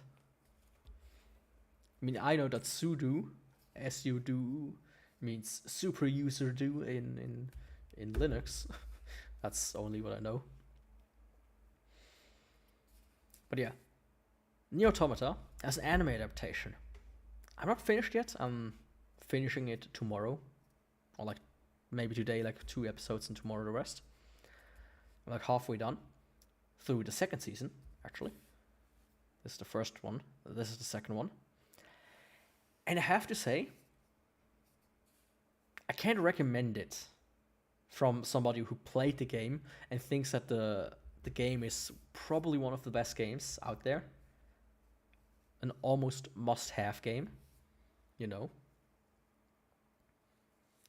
Thanks for the follow, by the way. Baby Bay 6NB Cute. Welcome. Gateway, alright, their website is down for whatever reason. Or 504. Okay, 504 is not website down. Might be Cloudflare. Something like that. Anyways. But the thing is about Nier Automata. Like, honestly, watch like a gameplay video, like a let's play or something. It's better. It's better. There's like a lot of... Like, when you have like a big, almost like RPG game like Nier Automata, right? And you try to adapt it into an anime, you have like a lot of things that you cannot really adapt. Like random fights, walking from point A to point B, doing like a few side missions and such. You're kind of missing out. And another thing is, it is interesting from the point that it is almost like a complementary piece, is what I would call it. And a bit of a fan servicey adaptation as well. Because I was watching yesterday evening, and then I saw this scene. I was like, I don't remember that from the Nier Automata game back when I played it in 2017. It's like, what is this? Like, they have like one set of scenes that was like not in the game at all anyways. So if you only watch the anime, you might be confused. Like, is this canon? What the fuck is this? But I saw this yesterday. I was like, what is this? What is this? And then this scene popped up next, or almost next, and I was like, holy shit. This is pure fucking fan service. I was like, dude, are they gonna go really far, or are they gonna be tame about it? Well, they're gonna be tame about it. This is like one of the next scenes as well. This room, the previous room, and like the previous, like the outside of that temple, is actually from the first Nier game. I was like, holy shit, I remember this place. Are they gonna tie this more together? Like, are they gonna do that? Are they gonna be like, oh yeah, you look at this sword, or like, are they gonna like show the original Nier or something? Like Grandpa Nier, or Young Nier, or like Kaine or whatever. I mean, they do have Emil, but I was like, holy shit. Really? Really? That was a big surprise for me. I was hyped, you know? I was like, what are they gonna do with it? Nothing really at the end. But it was a nice piece of fan service. And for that, it's also a very nice, you know, complimentary piece. Because of that, it is a nice complimentary piece. You will not get how cool this kind of is if you haven't played the original Nier and Nier Automata. Because if you only would watch the anime, you would need to know that this place is not from Nier Automata, but you would also not know, you know, what's like the significance behind it. And sadly, they kind of not incorporate that well, right? So you have like a lot of skipping and a lot of like certain characters which you're like more familiar with when you play the game. They just kind of like, oh yeah, hello, I'm like this character, and then goodbye, we're friends now. Then they come back like later. It's like, oh yeah, hello friend, we helped you like 50 times in the game, but now in the anime we only spoke to you like twice. It's like, okay. But what can you do? I think adaptate like pure full on like adapting the original work from a game is almost impossible. Like try to adapt Final Fantasy as an example, Final Fantasy X as an example. It would be cool because the story is really nice. It's not executed bad in my opinion. Some people think it's a bit rushed, which at points, which I can agree with that, or like that it's not a good adaptation. I have to say it is well done. It is really well done for what they base it off, right? Like this is when you do like a full 100% playthrough, that's like a 50-hour game, right? Condensed into 2 4-hour seasons. It is, I think I couldn't do it better, right? But they did add unnecessary stuff. They added some fan service, appreciate it. But it's kind of muddy because of that. So I just can't recommend it as like a single experience. Like I can tell people, hey, play Call of Duty Black Ops 3, and you probably won't miss anything if you haven't played all the other Call of Duties beforehand, right? But with this, it's like, you'll get more enjoyment out of it if it's watched after knowing the game. And you get even more enjoyment from this scene if you played the original game. So yeah. Now, a similar thing, I think, personally. Let me actually first do this really quick. Another anime I watched is Konosuba, An Explosion on This Wonderful World. I can't really say too much about it. It's more Konosuba, more focused on her. It was kind of fun, but it's also just a complementary piece. Because, yeah, it actually, all three of these, they're like, that I'm going to show, are like, yeah, they're like in parallel with each other. This one, you like start in her village for like 4 episodes, then you're like in the water city for like a couple of episodes that you'd like know from the movie or something. Like, oh, okay, I know this place as well. And then the last like 4 episodes are like in the beginner town, and you can like see the other characters that are in the main series. You can like see them or hear them in the background. It's kind of fun, but it is like something you cannot watch it, or like you get far more enjoyment out of it if you know the original, right? And I actually didn't think about this. That's I watched like 3 pieces of media that all have like this same problem almost, right? Where you get more enjoyment when you know the source work. I mean, in this case, it's like a very well, like this is a spin-off. And the last one that I watched this one yesterday actually, is Sword Art Online Progressive, Aria of Starless Night. Which, Sword Art Online Progressive is like a retelling of Sword Art Online. Because in the original one, they were like, okay, you're on floor 1 and bad things happen, blah, blah, blah. You're trapped in the game and you're gonna die if you die in the game. This is like what started it all, basically. That's like the full-on trend, right? The original Sword Art Online.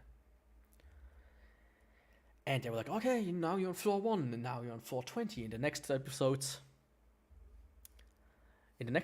you're like on floor 40, then on floor 54, and then floor 80, and then floor 100. Hey, you beat the bad guy in 12 episodes. You like skipped it through anything. And I think that also happens in the book. And yeah, I usually watch stuff in chronological order. No. I watch stuff in release order, right? Because sometimes you like, depending on it, you like, chronological order is like the newest one, is the oldest one chronologically. And the oldest one is the newest one. So it's like, So you start with the new, really improved, really good looking one, and you end up with absolute garbage at the end. It's like, That's why I go always from oldest to newest. So you don't have to deal with being stuck with you know, old stuff, which sometimes just not good. Let's be honest. As an example, there's a game series called Red Faction. The first game, absolutely amazing. The second game, absolutely horrible. The third game, absolutely amazing. I never would have played the second game if I would have played the first one first. So yeah. Yeah, a little tangent. So yeah, that's like Sword Art Online, right? And progressive is like, yeah, let's cover like almost every floor. Let's be more in detail. And I have to say, if you haven't watched the original Sword Art Online, yeah, I mean,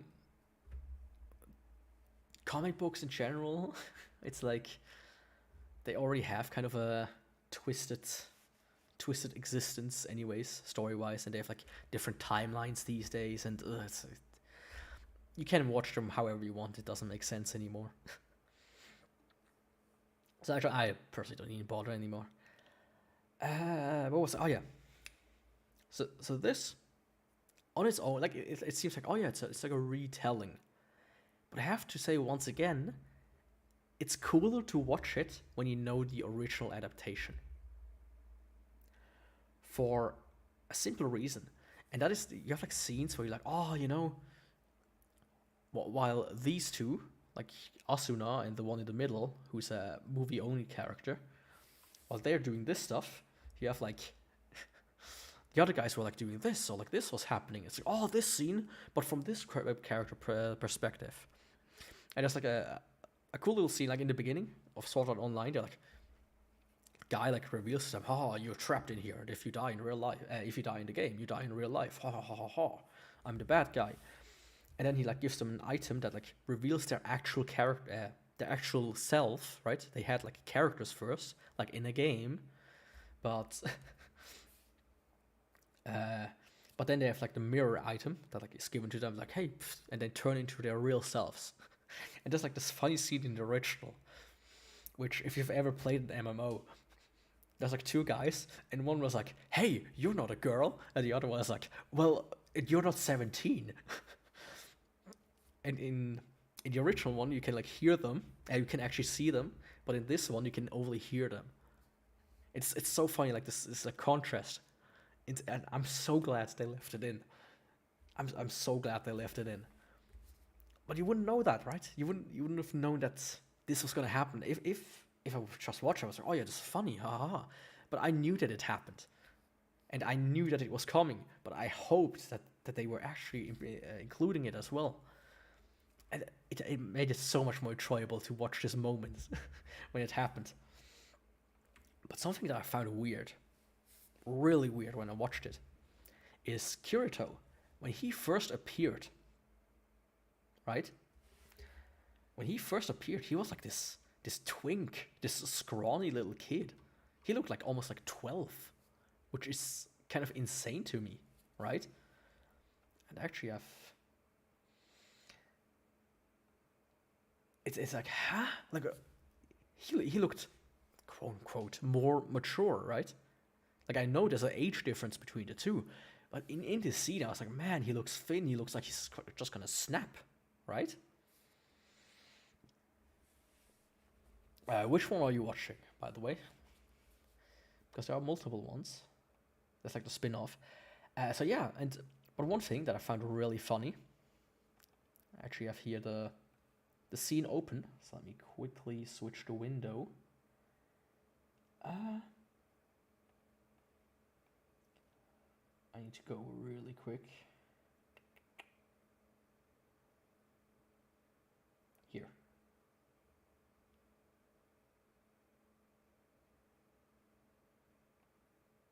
Is this it? No, it hasn't.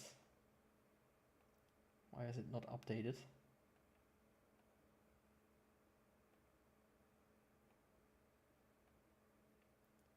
Let me quickly.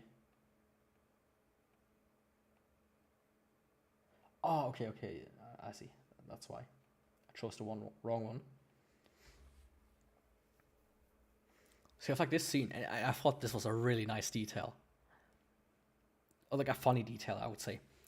Because in the original, you're like, oh, he's like super OP. Right, from the get-go, he's like, oh yeah, he's like, oh, I'm like, I've played this game as a beta tester. Oh, I'm so cool. I'm like jumping around, being a super cool guy. And then you have like this scene in progressive here.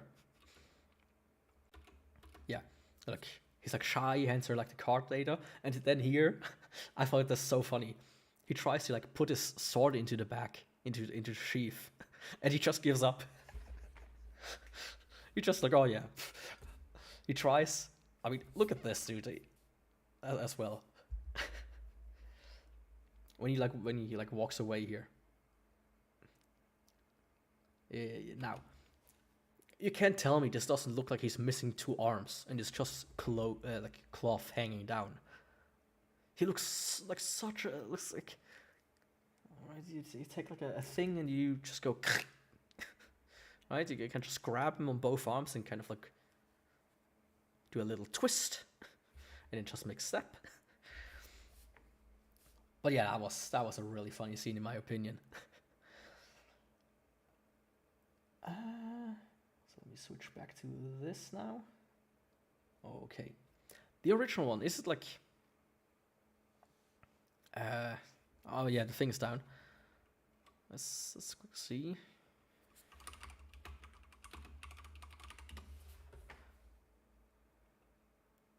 I mean, you're watching this one with like where he wears like this garb from the get-go, and it's like 25 episodes long.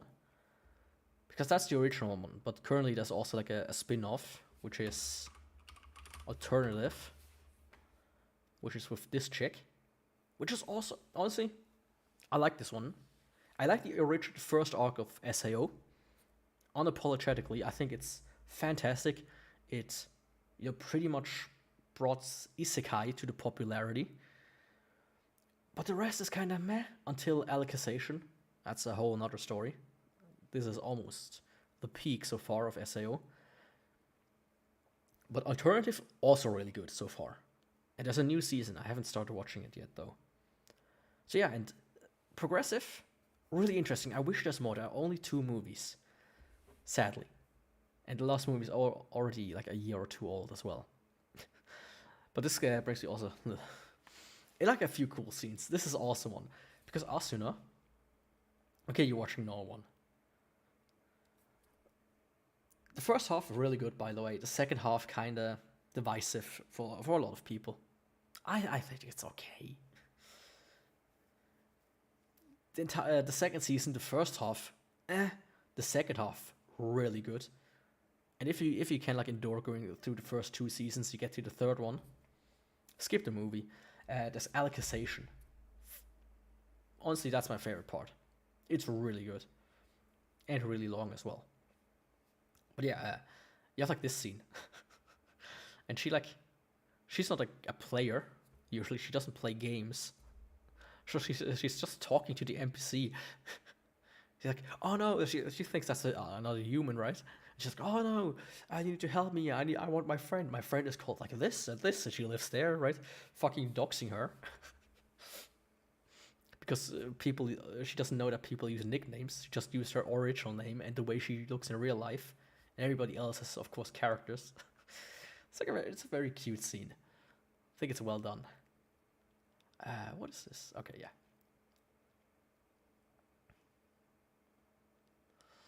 Yeah, it really is. I mean, later you have the elf. I don't know how far you are in watching it, but you have the cousin, his cousin. She has a lot of fat somewhere else, not just the ass. So yeah, I think that's where all in that family all the meat went. If you get what I mean. But yeah, and the last thing I want to quickly just say about Progressive, because they had like this movie-only character here on the right. Like, she doesn't exist in the book as far as I know. And of course she also doesn't exist in the original adaptation. But I feel like she was extremely necessary for making this movie good. You can't just have like somebody who doesn't even play games and then some random guy comes up to them and be like, oh yeah, let me help you, or blah blah blah. You need to have like a friend Okay, only 2 episodes. Okay, you'll have to wait like another 10 or so episodes before you see that character. But she was important because it's like, yeah, if I'm going into a game and especially in an MMO, and I'm like, hey, can somebody experienced help me? Then everybody experienced will be like, fuck off, dude. You know, get good, noob, and play some more. Goodbye, or they would scream at me in Russian as well, of course. So that was very necessary. You can't just have like a random ass character appear from the get-go. And it introduced some drama, so that's always fun.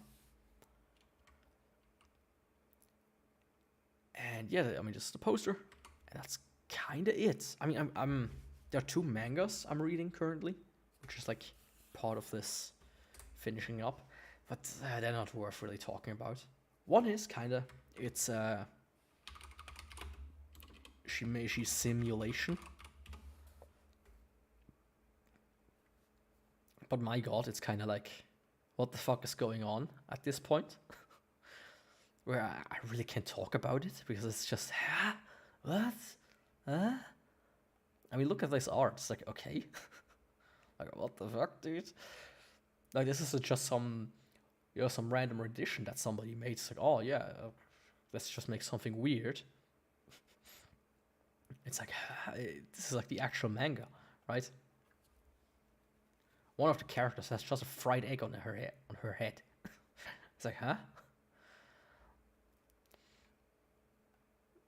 I mean, maybe not that guy is. That's the shrimpma, shrigma, like the sigma mushroom.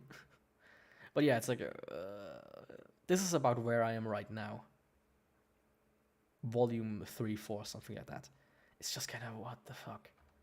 However, same author made Girls Last Tour, which I haven't talked about. It sounds productive, but usually I'm more productive during these vacation stints. And Girls Last Tour is one of my favorite shows. It's extremely melancholic. It's slice of life, but you have like this. The ending as well is so. Oh, I really like the ending because it's nice. Like, it's not done dramatically, but it doesn't pull any punches, you know. It's such a good anime, and it's also such a good manga. I have the entire set here. I bought them, like 6 volumes. It's so good. And you have like this thing that they're sitting on, the Ketzengrat, as it's called. And it's mostly these two in like an abandoned world. It's so good. It's beautiful. It's amazing. Probably one of my favorites. Like, we had it earlier about anime. Everybody has like an anime that kind of like is good for them. Yeah, they really do. It's really well adapted, where you think like, oh yeah, this could just be the manga colored mostly. But this is like one of these shows I'm like, yeah, Mom, do you want to check out what this anime stuff is about? Let me show you this. Instead of, let me show you One Piece, and then fucking Nami comes up, and you're like, you have to explain that whole debacle. So it's like, yeah. This is like very safe, very serene. It's episodic, so you can just jump in wherever. Really good, highly recommend it. Just watch it. If there's like one thing you watch in like the next 10 years, make it this. And Arya. And a few others, but yeah. Oh yeah, I mean, it's the same author, so it does look the same. And these characters also, quote unquote, appear in the simulation as well. There they are. They're called the neighbors. And they're obviously not references to the 2 characters. But yeah, it's like, it's a very interesting art style. very unique as well. Once again, you can like tell, oh yeah, this is from that person. It's like these hyper blobs, you know. You can just kind of squish them if you want to. And it like puts itself very well to just making characters, you know.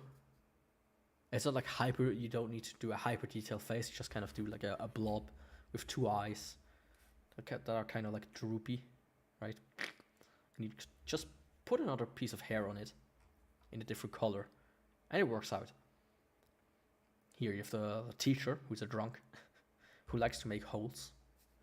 You have this girl, who only talks in drawings. You have like this girl, who only reads books and always carries books on her head.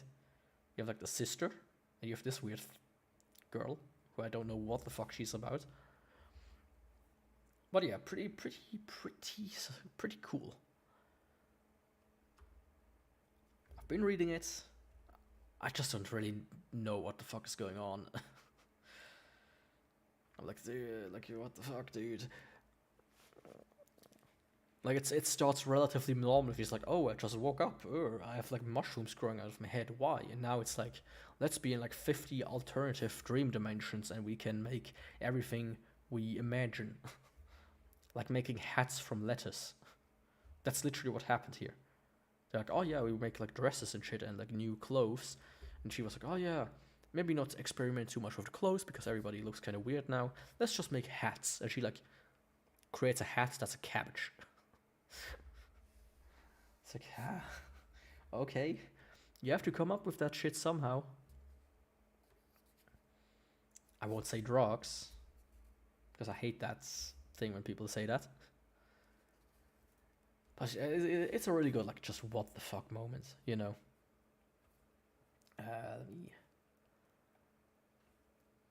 Do I have something else? Let me check. I had some other stuff open here, but I'm not sure if this is something I can show. Oh yeah, that's another thing. Quickly, this one I can show. Quickly shot this out into the ether. Because sometimes I do this shit. These days people are not all too keen on the Saw films, but goddamn, that ending in the first movie stuck with me. It's such a good scene. I've been consuming Saw content for whatever reason. This is like this one guy. There's this one guy. Yeah, it's probably a mixture of ADHD and having too much creativity. I mean, if you can put it to drawing and show it to the world, hey. And he does find his people, so that's nice. But yeah, another like thing is like I watch this guy on YouTube. He's like, can John Kramer afford Saw 1? Can John Kramer afford Saw 2? It's like, it's kind of cool. It's an interesting breakdown, right? Of course, they didn't consider it. When they made the movie, oh yeah, John Kramer has to afford this somehow. But it's interesting, in the first movie, it's like, oh yeah, this costs $3,000 to pull off. And then in the second one, they're like, oh yeah, this costs like $15,000. And in the fifth one, they're like, oh yeah, this costs like $200,000. And then they're like at Saw 8 or something, it's like, oh yeah, this one costs like this one costs like $500,000. You know, Saw does like wear its what it is on its sleeve, right? So I like it for that. It has like the nice twist, the first movie at the end where you're like, he's like, this guy, like he kills like bashes like the guy's skull in with the toilet lid, and then he's like, oh, maybe he has the key. He fumbles around in his jacket, and then he takes out a tape recorder. He's like, oh no, fuck, this guy was also part of the rules. So then he's like, oh, he's listening to the tape, looking at it in the background. He like, yeah, John Kramer does like yoga while he wakes up, and then he rips the silicone blood off. It's like, oh, that's a cool scene. If you hate it, or if you hate the movie, if you love the movie, regardless, that's a scene, right? Let's be honest here. That's a scene of all time. A GOAT, really. Even if you hate Saw, I don't know what Terrifier is though. I know a game called Terrifier, but that's something completely different. Let me. Oh, it's the thing of the weird clown. Yeah. I've never seen that one. But if I remember, it's also kind of a slaughter fest.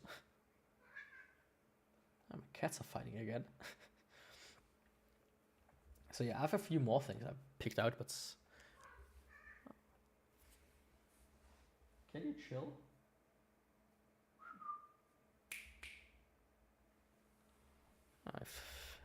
Yeah, Ghoul is it's one of the weird clown. I don't know how delayed. My God, I don't know how delayed it is on the stream. I hope it's not too delayed. But I feel like the longer it goes on, the like further it goes. Because I see like the playback on the window there, and I'm like a solid 10 seconds behind or so. I mean, I have to look it up. I have it down, marked down, like a few of the other things, and I will check it out. I don't watch too many movies, to be honest. So it might take a while, especially. But it is now on my list. I have to later just write it down in a bit more consistent manner than open an open tab. Let me quickly scale through that stuff. Oh yeah, this pissed me off so much. Oh, this pissed me off. I was like looking for a problem. I don't even recall what it was exactly. Like a technical problem. And I was like Googling it, right? And I found a thread like of a guy like, hey, I have this.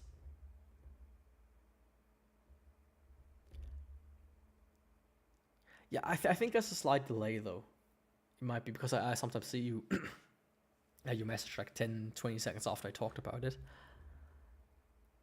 Chuck is also always on my list, but it seems like such a goofy movie. A little bit. I actually watched Red Letter Media, if you know them. Talking about it recently, so I was like, maybe. I just seen it, so like I just see them talking about it, so it could be funny. Could be something I want to watch now. But yeah, it's always like not the biggest movie guy. I usually watch only the stuff that's highly recommended.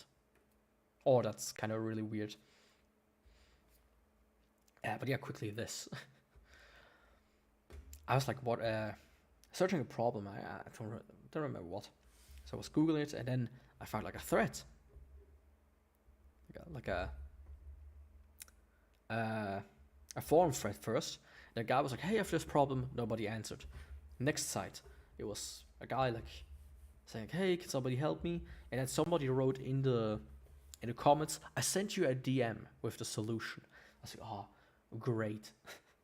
I can't just DM somebody that's like lost online 7 years ago.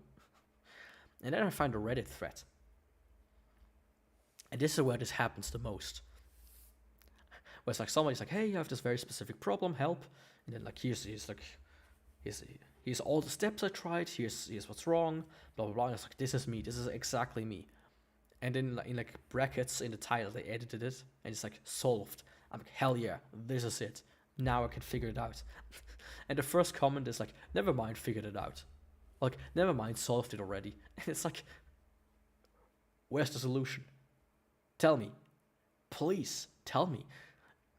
It's like, oh yeah, it's like a year ago. I mean, they don't go back and fucking edit their solution if they figured it out themselves. It's like, bro, you're like the third result on Google or on whatever website. Tell me. Fucking tell me. It's so infuriating. It happens so much, especially on Reddit.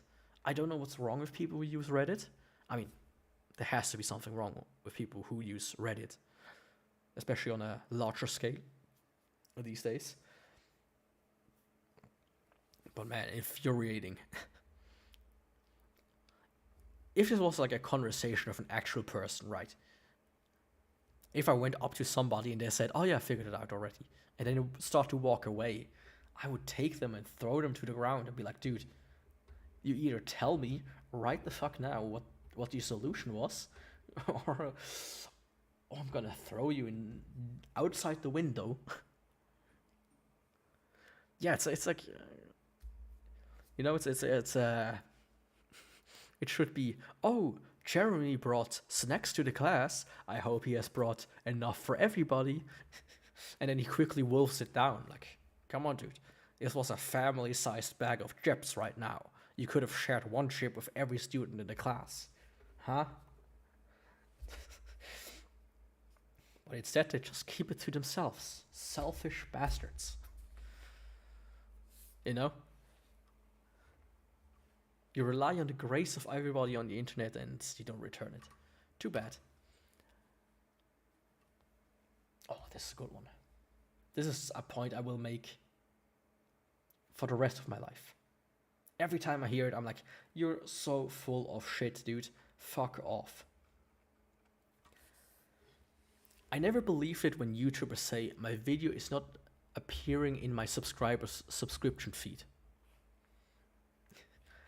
Well, I hope it's gonna return soon.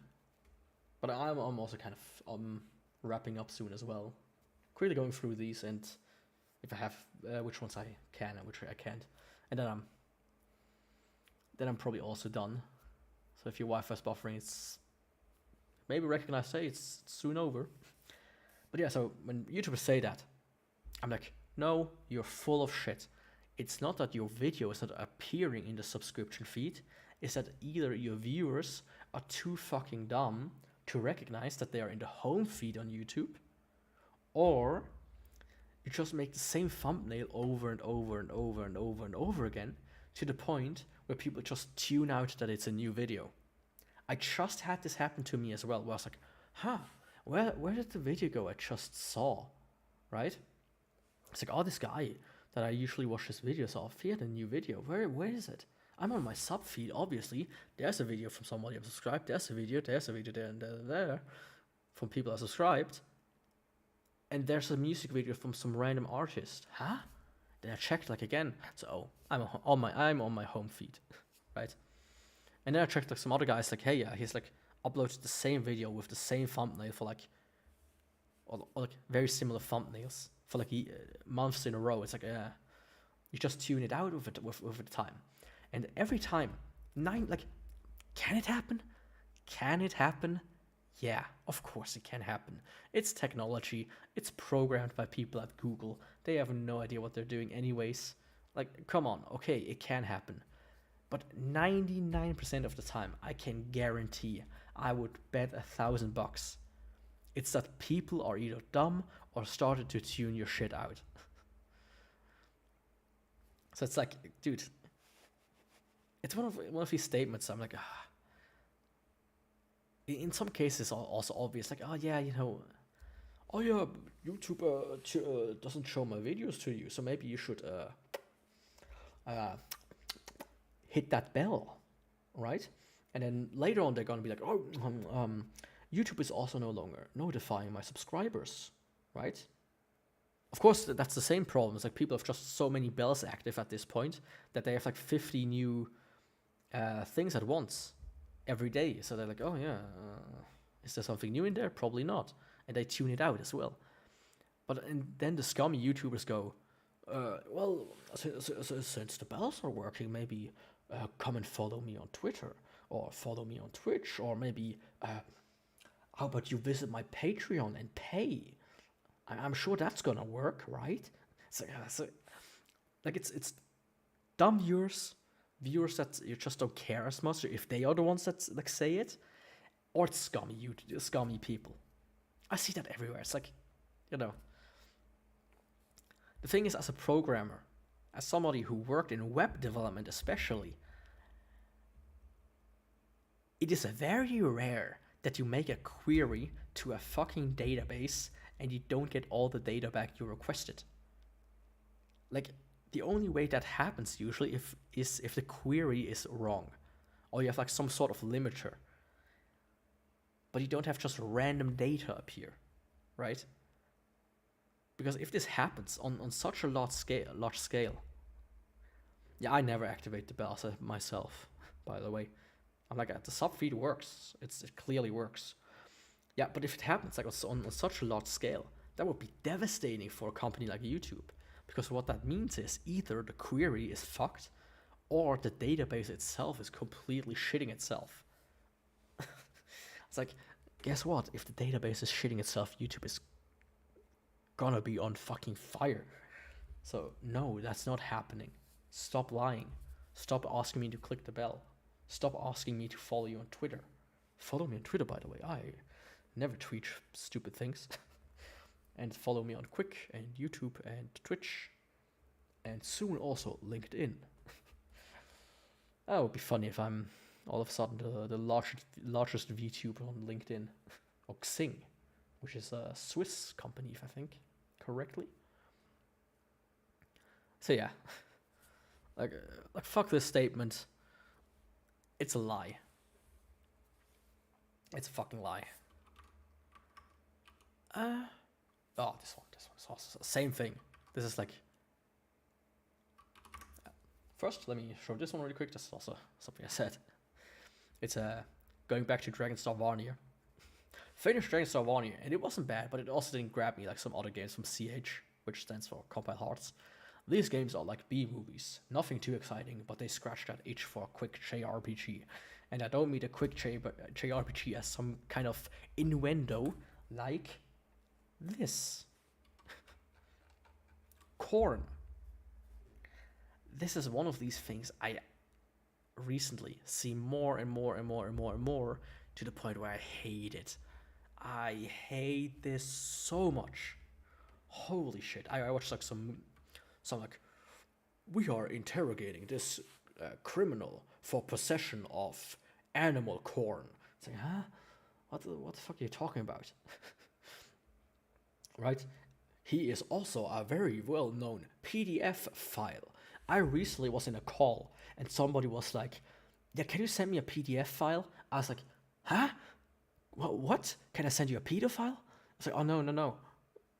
He literally just wants a PDF file. Like, the actual thing. Because I start hearing it so much. Everybody uses these stupid terms. I mean, there recently also was like a news reporter who was like, they unalive themselves. It's like, dude, you're a news reporter on the news. You can't say that they committed,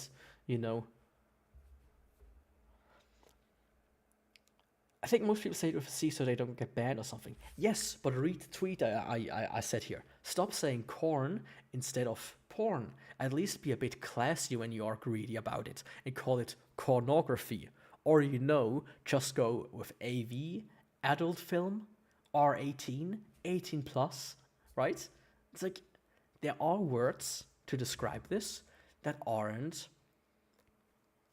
as crass, right? Porn as a word is a crass word because it's a short form for pornography.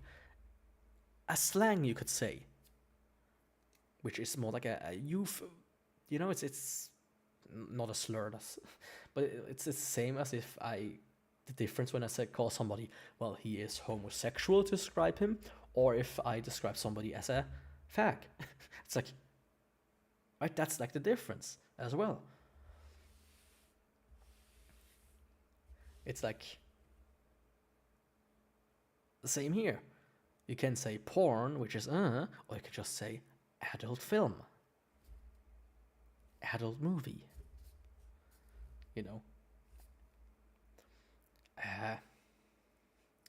Something that is meant to media that is meant to excite, right? It's like, come on, dude. I hate that so much, especially when I watch like these interrogation videos. PDF stands for. You mean the original meaning of PDF, or like the new meaning? That's what I'm saying. Or like pornography at the very least. It's like, you can't be classy about this stuff without having to absolutely butcher the English language. But yeah, PDF, the original meaning is like print document format or something like that. Because it's literally a document meant to be easy to be used on printers. Because not every printer used to have like the same format, especially when they were like dot matrix printers, and everything had like a bit their own, like how they do it. So they were like, oh yeah, PDF. It works on every fucking printer out there. And of course, the other one is a pedophile, which people also don't know is not the correct term in most cases, especially these days. But yeah, I'm not going to get into that rabbit hole. But I was watching this interrogation video, and they were like, John Smith is a PDF file. He has tons of youth corn on his computer. He also tried to unalive himself, and while he was at it, he tried to game end his family in Minecraft. It's like, dude, shut up. Goodbye. I don't want to watch your video. Just start the video off with saying, don't watch it, and also don't upload it. But yeah, I'm so done with this. And it's only getting worse. It's only getting worse. I mean, the same happened with like Corona, right? When they started to censor or like put like a little disclaimer on the videos, right? Like, oh yeah, this video has Corona in it, so, and then people started calling it the coof. It's like, okay, the coof, cool. At least call it the Kung Flu, because that's funny. But then people were like, oh, that's racist. So like, yeah. These are the people that should unalive themselves, if you know what I mean. But I think it's especially like a TikTok thing, where this has like started the most. Like the zooms. They're like, oh, a VHS overlay is really scary. Oh no, it's the same person, right? They shit themselves when like the VSS static comes on. Like, ooh. You know what's scary? A scratch DVD that's repeating the same thing over and over and over again for like, the same like 2 milliseconds for like 10 seconds until it finds itself again. That's scary, not like a VHS overlay. Like, come on, where's the next Slender Man? But this time he's like a goblin or something. Oh yeah, that's like, all of these tweets were in that week, because I usually don't tweet that much, but this one, that was a week where I was mad, and where I was happy, and where I was watching Saw videos, and then I was like, oh yeah, Saw is actually not bad, despite the cultural depreciation of the movies these days. So yeah, and that was my week from the 28th to today, roughly speaking. Of course, I did some other stuff, but it's not really worth talking about. I played with my cats. I cooked food. I ate at my mom's place. Some fish. Yeah, to like my entire feed was analyzing Saw 1. Is Saw actually bad? Saw 3, is it the best one in the series? Saw 4, is it the best one in the series? Saw 2 is actually not that good as people remember. It's like every kind of video that I could have had about Saw was in my subscription, in my home feed. Right? It's like, oh, dude. Right? You watch one video, I click one video, and it's like, oh yeah, you want to watch this video? You watch this video specifically? Well, we at YouTube think you might enjoy all of these other videos about the same fucking topic. Oh! Actually. That reminds me. I also had a lot of Dark Souls in my... I almost exclusively watch it these days, honestly.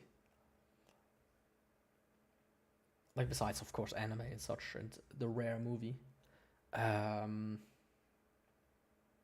This could be bad. Let me quickly. Okay.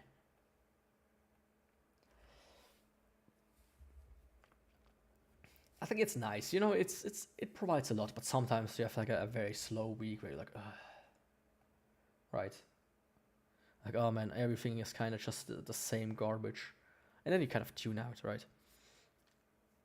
But another thing I had in my feed was Dark Souls, because I was like looking up so much Dark Souls stuff recently. And then one day last week I was like, huh, I want to play Dark Souls. And then I started playing Dark Souls. Right? That was really funny to me. So I just started and played and played and played and played. I recorded the entire thing, I don't know why. And I actually did just like a, you know, playing Dark Souls the super easy way. It's like you dupe souls, you get like the best weapon here at the start. From this guy, when he like dies. Like, thank you. And it's so unfair, right?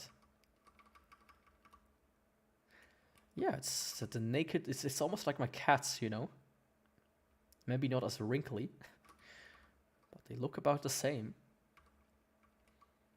But then you, come on. It's so unfair, you have like, the first boss, right? Come on, where is he? Half his health gone. And dead. It's like, come on, dude. It's so easy. Like this, I entirely skipped. And then, like, I was like playing for hours, just fucking around, like duping souls and shit, getting myself to the maximum level, being super overpowered by the end. It's cool, you know. Once in a while, I just want to play Dark Souls in a fun way. Not saying that the previous run I did on stream wasn't fun, but this is like a different kind of fun where you just kind of wreck everything. It's like, bam, that's just cause carnage. Like this also. It's like seconds. Bam. About, yeah, there, dead. Second guy comes. I think I failed to hit him the first time. Oh, I don't. One hit, dead. It's like, oh yeah. Right, and you have like these like scummy game journalists. Yeah, sometimes playing on easy mode is fun. Especially when you like know the game, it's like already like bam. But you have like these scummy game journalists like, Dark Souls is the hardest game to ever exist. Nobody can beat Dark Souls besides tryhard neckbeards that live in their mother's basement. We are serious game journalists who obviously know how to play. No, you don't. It's like, this is not hard to pull off even if you don't dupe souls. This is like achievable without doing too much bullshit. So yeah, and then you have like here. Did I play the DLC? Yeah, I played like the DLC. This was such a. I don't know if you've seen my other Dark Souls stream I did recently, or set of streams. So I was like, you know, where is it?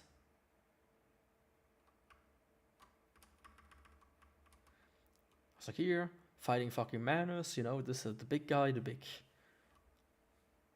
one hit, like super, like a lot of health gone. Like when he hits me, nothing fucking happens because I have so much health. It takes like only like a minute or two to absolutely wreck him. And then you compare this to, I think this one.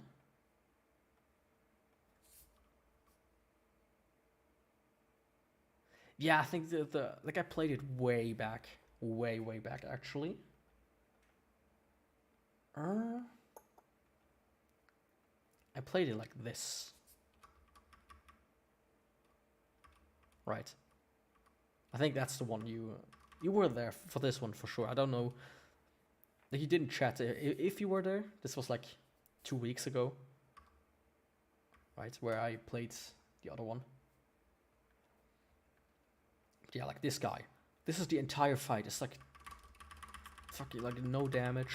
It takes like 10 minutes or so. I mean, look at that. He has like 3 bars left. It's like 25%, and it's like still 4 minutes until I have this done. Takes for fucking ever. With the weakest weapons. Yeah, I mean, so it's fun sometimes playing a game in a hard way, but it's also fun to play it in a in an easy way. But yeah, 2 weeks you probably weren't there. At least you didn't chat, so I assume you weren't there. You usually do chat a lot. So yeah, that's also something I did, playing Dark Souls for like the umpteenth time. So that was very nice. Yeah, and other than that, I think I'm kind of through with everything. I mean, you know, there's stuff that I can't necessarily talk about, / want to talk about, but, you know, that I did as well, but as I just said, it's like all minuscule stuff you're like,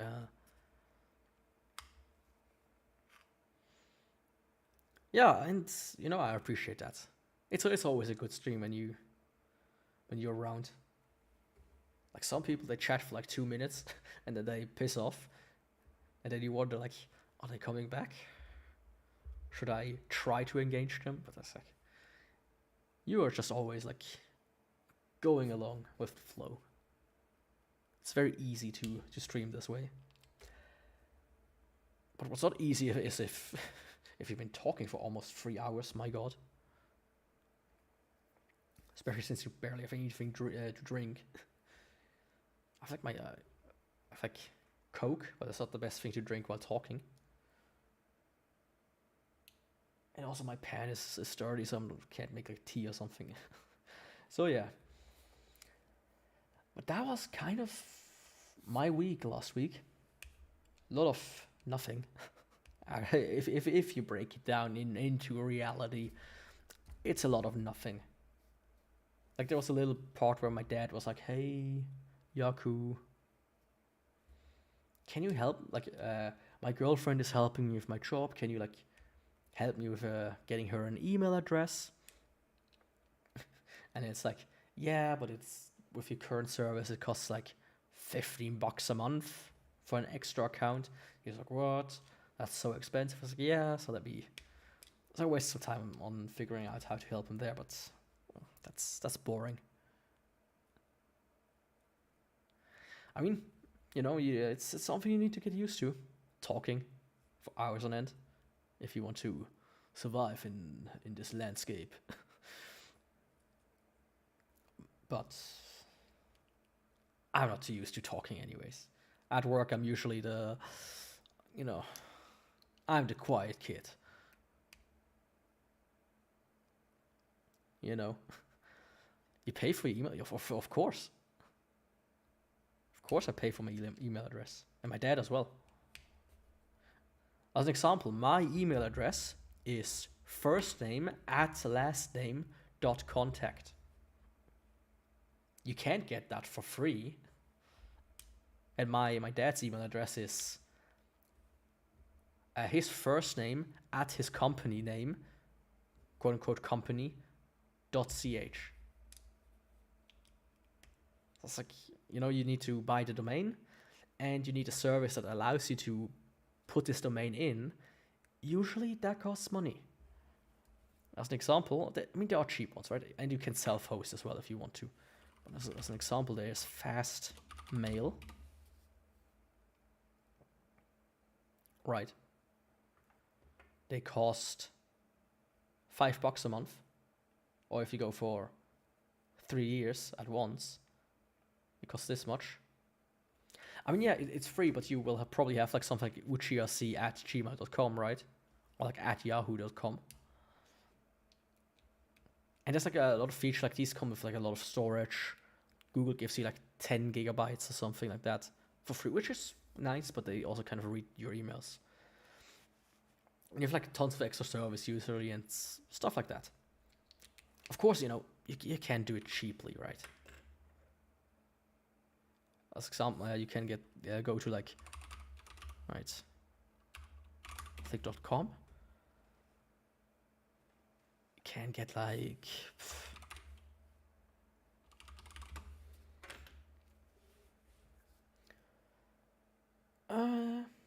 you can, as an example, get yakuwhite.xyz, which costs $12 a year. So you pay $1 a month, and my email that I use also costs me just $1 a month. So I pay $2 for a customized email. Last name dot first name number at outlook.com. Yeah, I mean Outlook is the free service for Microsoft. But if you want to like have something custom or something like special set up, right? As an example, I technically with some I can just do unlimited email addresses that for various purposes and just send out like 50,000 emails a day. I could do that, but only if I pay money for it. So yeah. If you want to have something custom, then you usually pay, but I think for most people, especially in this day and age, who uses email besides most people. So that's, you know, I mean, really? Why is it .com? Are you sure? That would strike me as very peculiar, since Germany has a DE, top level domain. I mean, you can pay for everything.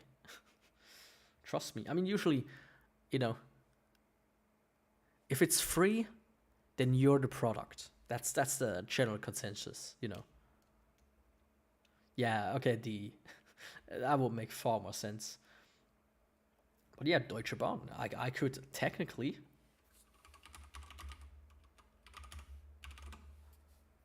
let's see, I could make them an offer and say, hey, Deutsche Bahn, I want your domain.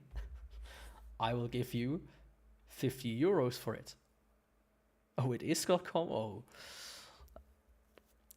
Probably somebody snatched it up and they didn't want to pay like the exorbitant amount of money it would cost. That could be the case.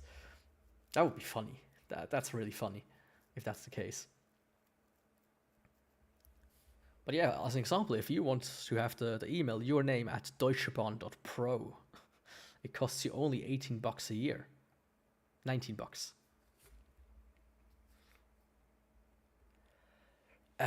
What? I don't know if com really stands for anything. Maybe communication, but it's like the first top level domain. Or one of the first. I mean, let's quickly check. .com TLD.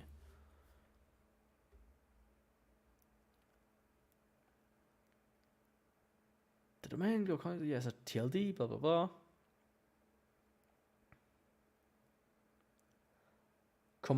Commercial entities. Com. It stands for commercial. Oh, that's horrible. I also have my lastname.org, which is also funny, because my lastname.ch is gone. My lastname.com is gone. It's like, I want it, but I can't have it. But yeah, can't get too much into the weeds here, but you can technically steal domains in some cases. You can make kind of like a request that says, hey, I want this domain, and it's inactive, and the user who owns this domain is probably no longer alive. And then they send like a letter or something like that, and it's like if they don't reply within 30 days, they just transfer the domain to you. It's like, aha, hey. And that's like a big scam that happened for a while. I don't know if it happens these days too much anymore, but that used to be a big thing. Like, hey, stealing domains, especially the expensive ones, right? And selling them back or selling them to other ones. So yeah, like these like companies like, hey, we are Facebook and we want the facebook.com domain, right? Funny enough though, you know how Twitter is currently called X, right? Elon Musk registered that X domain way back when he like worked at PayPal, because he wanted PayPal to be called X. So he was a smart guy. He was like, man, I want a one-letter domain. I want it to be X. I mean, .com is like the most recognizable one, I would say. Usually when somebody tells you a domain, it's .com, right? It's not youtube.net, it's youtube.com. It's google.com. And a lot of, also like, as you said, Deutsche Bahn is also .com. It is recognizable. And there used to be only like so many, right? But these days you have all of these really fun ones, right? You have de, it.com, Inc., XYZ, IO, app, def, info, pro, me, shop, one, studio, art, club, biz, cloud, love, ZEO. These days, you can make a fun domain. You can make something like deliver.it, right? For deliver it, right?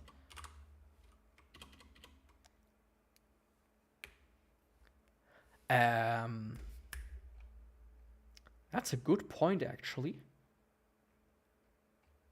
I'm pretty sure that exists.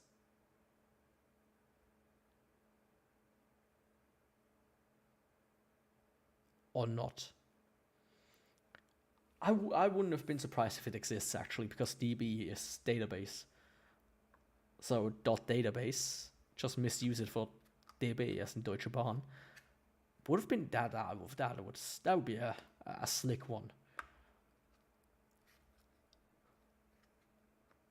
But apparently, at least they don't have it. Maybe it does exist. Is it maybe? I mean, I can. DBTLD. Yeah, it doesn't seem like there's one.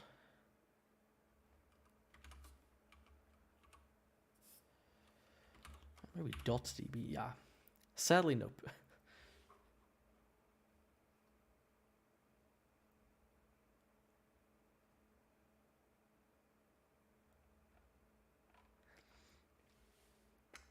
I mean, no, the top level domain itself. This .com is called the top level. Then you have like the subdomain, which is everything below the top level. But yeah, the top level itself doesn't exist, sadly. But .apple is a thing, which is reserved for Apple, which is this Apple, So if you ever see a website that's called something like website.apple, it is 100% a legit Apple site. Which is kind of insane to me. And also .amazon, which is reserved for Amazon. And Amex. Like, imagine you can get one of these reserved ones. That would be baller. These would be expensive as hell. I know some of them are extremely, extremely expensive. Going back to an earlier topic, there's porn.com. Hey. Very expensive domain, let me tell you that much. Or like somebody I knew who like taught older people, a past boyfriend of my mom actually, who taught older people IT a little bit. One of the tasks he gave them is go visit the website of the US government, of the White House. What do you think they typed in? whitehouse.com. Now, what do you think whitehouse.com was? What kind of website that was, / maybe still is? Let me see actually myself if this is still.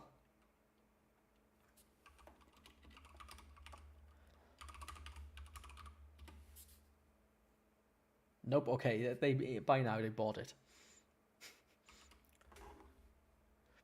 Whitehouse.com used to be an adult film website, or maybe just an adult website, but for the longest time you couldn't go to whitehouse.com. You needed to go to whitehouse.gov. I mean, White Castle is a restaurant, so hey, hi, welcome. Gun Gun de Dun Dun. That's a name if I ever seen one. But yeah, imagine White House. Like the guy was like, oh man, these poor old people. But you kind of needed to know that stuff, right? These days it's like, oh yeah, your domain costs like $100, $2,000, $500,000. As long as people don't go to your website, we kind of want it anyways, right? Especially with something like Facebook, they own hundreds of thousands of domains. I would say they own like fb.com. They own like every like type of like misspelling, like Facebook without the E, or like face B-O-K, face B-O-O-C, is like everything, so that nobody can like make a scam website. That looks like the real Facebook, and then type in their password and it's gone, right? It makes sense, but it's like, dude, come on. It costs a lot of money to pull that off. One of my previous employers, they also did that. They also bought all kinds of domains. They had like a guy, like one of the guys, he was like sitting there. He's like, okay, our company is called, I don't know, Durabase. Durabase. Okay, instead of an S, let's do a C. Instead of an S, instead of base, do BAIS. And all of this kind of shit. Deutsche Bahn, yeah, that is one, right? That is very popular actually. Now that you mention it. And also one that's very, how should I say, popular to pull off is, let me think for a second.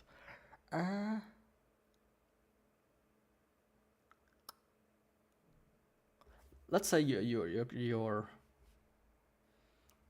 company is something called Metro Bank. What do some people do? They do RN Metro Bank, and then they send spam emails. Especially when it's small and with the right font, this looks like Metro Bank. Same with Deutsche Bahn, but using a J instead of an I. Right? This is very popular to pull off as well. I remember we used to get like tons of these spam emails. Or you would get like, right, like Switzerland, it's post.ch. But you would get something like dpost.ch or something like Swiss post-post.ch, right? Technically seen. Of course, these are probably claimed by the real people. Very, very common attack vector. Just say I saw that I'm not on the thing. Let's quickly. I mean, don't really need to do that actually, but hey. Let's switch to light mode. Okay, how did I land on Facebook? Oh, they had like a rate us on Facebook. Yeah, I mean, that is a common tactic, but because it works, right? That's like the big thing. We also have like that test at every company I worked at. We had these tests, like, oh, here's a very like, hey, we are company XYZ. Your password was stolen. Please log into our web interface from this link. It's like, ah, yeah, okay. But they look so real when you click on them. But the link is always something absolutely fucky. So yeah. But you have to deal with that shit every day, and not just, you know, right? Me working in IT, it's like, hey, woohoo, I know this shit. I know how to decipher it, no problem. My grandma, who's too afraid to click on like system messages that say, hey, a new update is ready. It's like, yeah, they absolutely falling for it. It's a travesty. Yeah, Pokemon is quite cute. Like in a slew of websites that are extremely corporate, especially in this space. It's fun when you have a fun website like this, right? It's a bit bare bones, not gonna lie. This as an example. I could technically program that in like 10 minutes. And make it look good, right? Not just slap it on there. But it's a good website for what it is. Of course, another website that's really cute is heavensgate.com. Now this is a website. This is how these websites used to look like. All of them. Or at least most of them. There's also a Lynn's Cars, I think. And this might be a joke, I don't know. But man, that's also a website if I've ever seen one.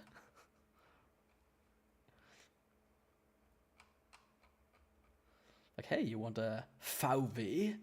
Volkswagen? Das Auto?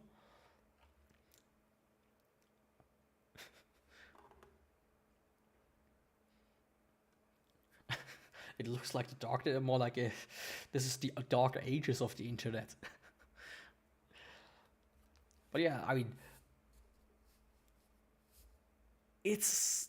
I wish this would come back, man. This is creative, right? Most websites are white, blank space on the right, nothing there. It's like, oh, cool. Can you, like, have you, like, Wikipedia is fucking horrible. Let's see.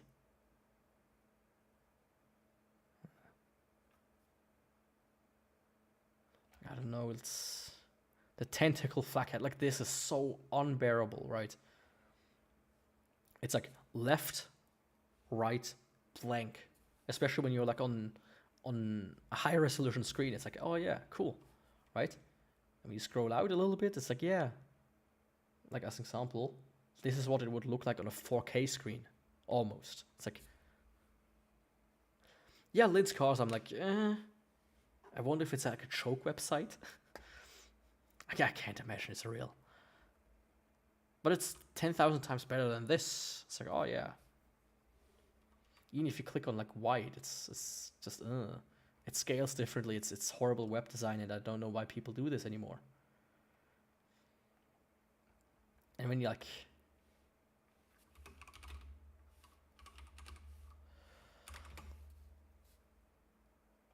can you get the old one back somehow?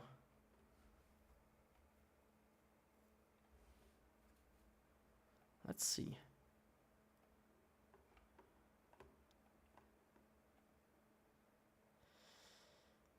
Maybe I need to make an account to actually pull that off.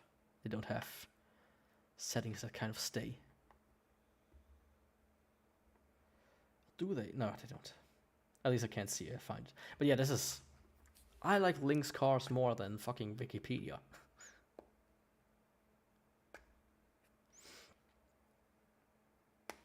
I mean, Lynn's Cars, yeah, you would recognize that, but some of the more classy approaches to scamming people is, especially older people.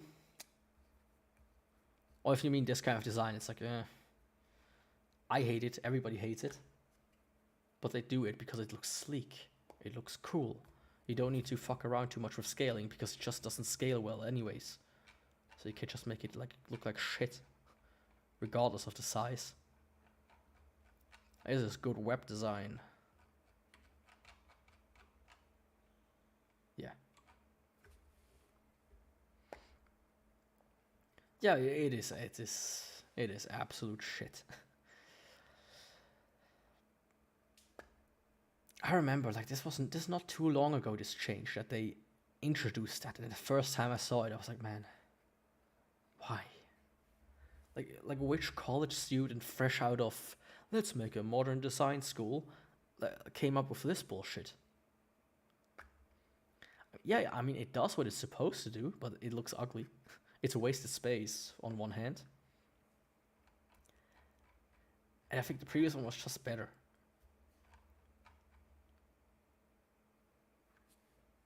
And it didn't like it's how do we say it?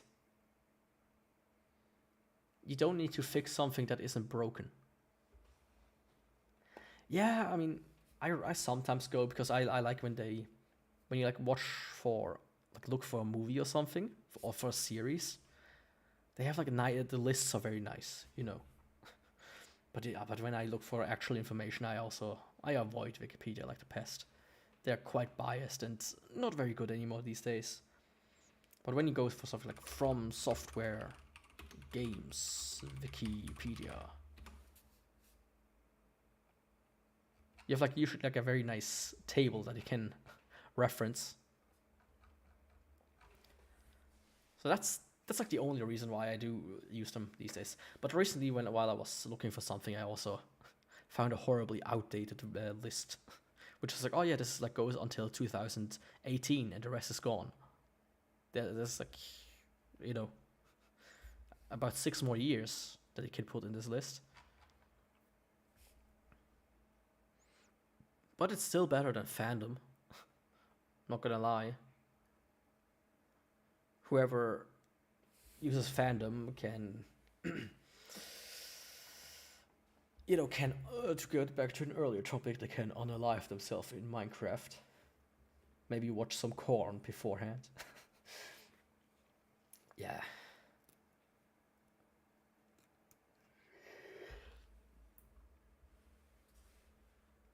Like these wikis. Yeah, accept all. Like Pikachu in the Pokemon wiki. Like these ones, right? I hate them so much. It's like on phones, they're unusable. When you don't use an ad blocker, they're just filled with ads and autoplay videos and bullshit. It's like moderators that are just rogue all the time. Because these are just some random people, not like an organization that really tries to be behind it. It constantly tries to shove things down your throats. They change like the design. I mean, look, what the fuck was popped up here? This is something. It's cool that it's free, that it's easy to make one, but it's a detriment to actual good wikis. Like if you play Minecraft, as an example, you have the good Minecraft wiki and you have the bad one. And the bad one is not the one that's not on fandom. The bad one is the one on fandom, because fandom is horrible.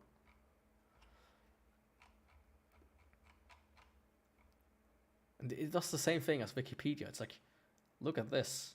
What the fuck is this? There's like room to the right and there's a room to the left. You could put an information there, or like a, you know, this, you could just have it like the contents, you could just have it floating to the left. I mean, expanding it is nice, but still, it's just like you have 2 tables here, you can put them side by side now. You don't need to have them on top of each other. Like, what the fuck is this dude in the middle? Oh. But yeah, I could go on through multiple websites.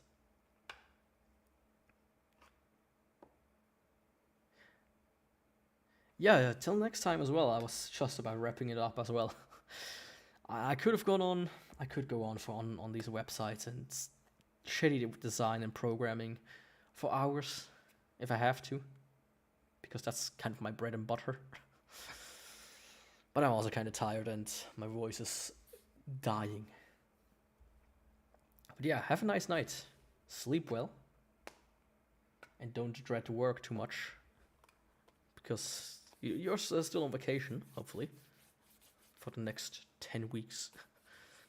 Don't have to go back on the train. But yeah, have a good night. And in general, I also wish everybody a good night, a good morning, a good afternoon, whatever it is. And tomorrow, maybe rogue stream of Dark Souls, Broken Straight Sword. I have to see if I'm... It really is my IT brain. I have to see if I'm in the mood for it. I'd probably do it in the afternoon or so if... But anyways, that I want to say. But next guaranteed stream is Friday. I'm too sweaty or sweetie? Oh, you too sweetie or sweaty. Yeah. Sleep well, sweetie. Let's go with that. And I mean that to you. Yeah, 10 weeks. 10 weeks is amazing. But yeah, I'll wrap it up here. Next guaranteed stream Friday. Same time as always. Forgive Me Father 2. Nice little boomer shooter. Going back to one of my favorite genres. Anyways, goodbye. Till next time. Where's the button? Oh, there it is.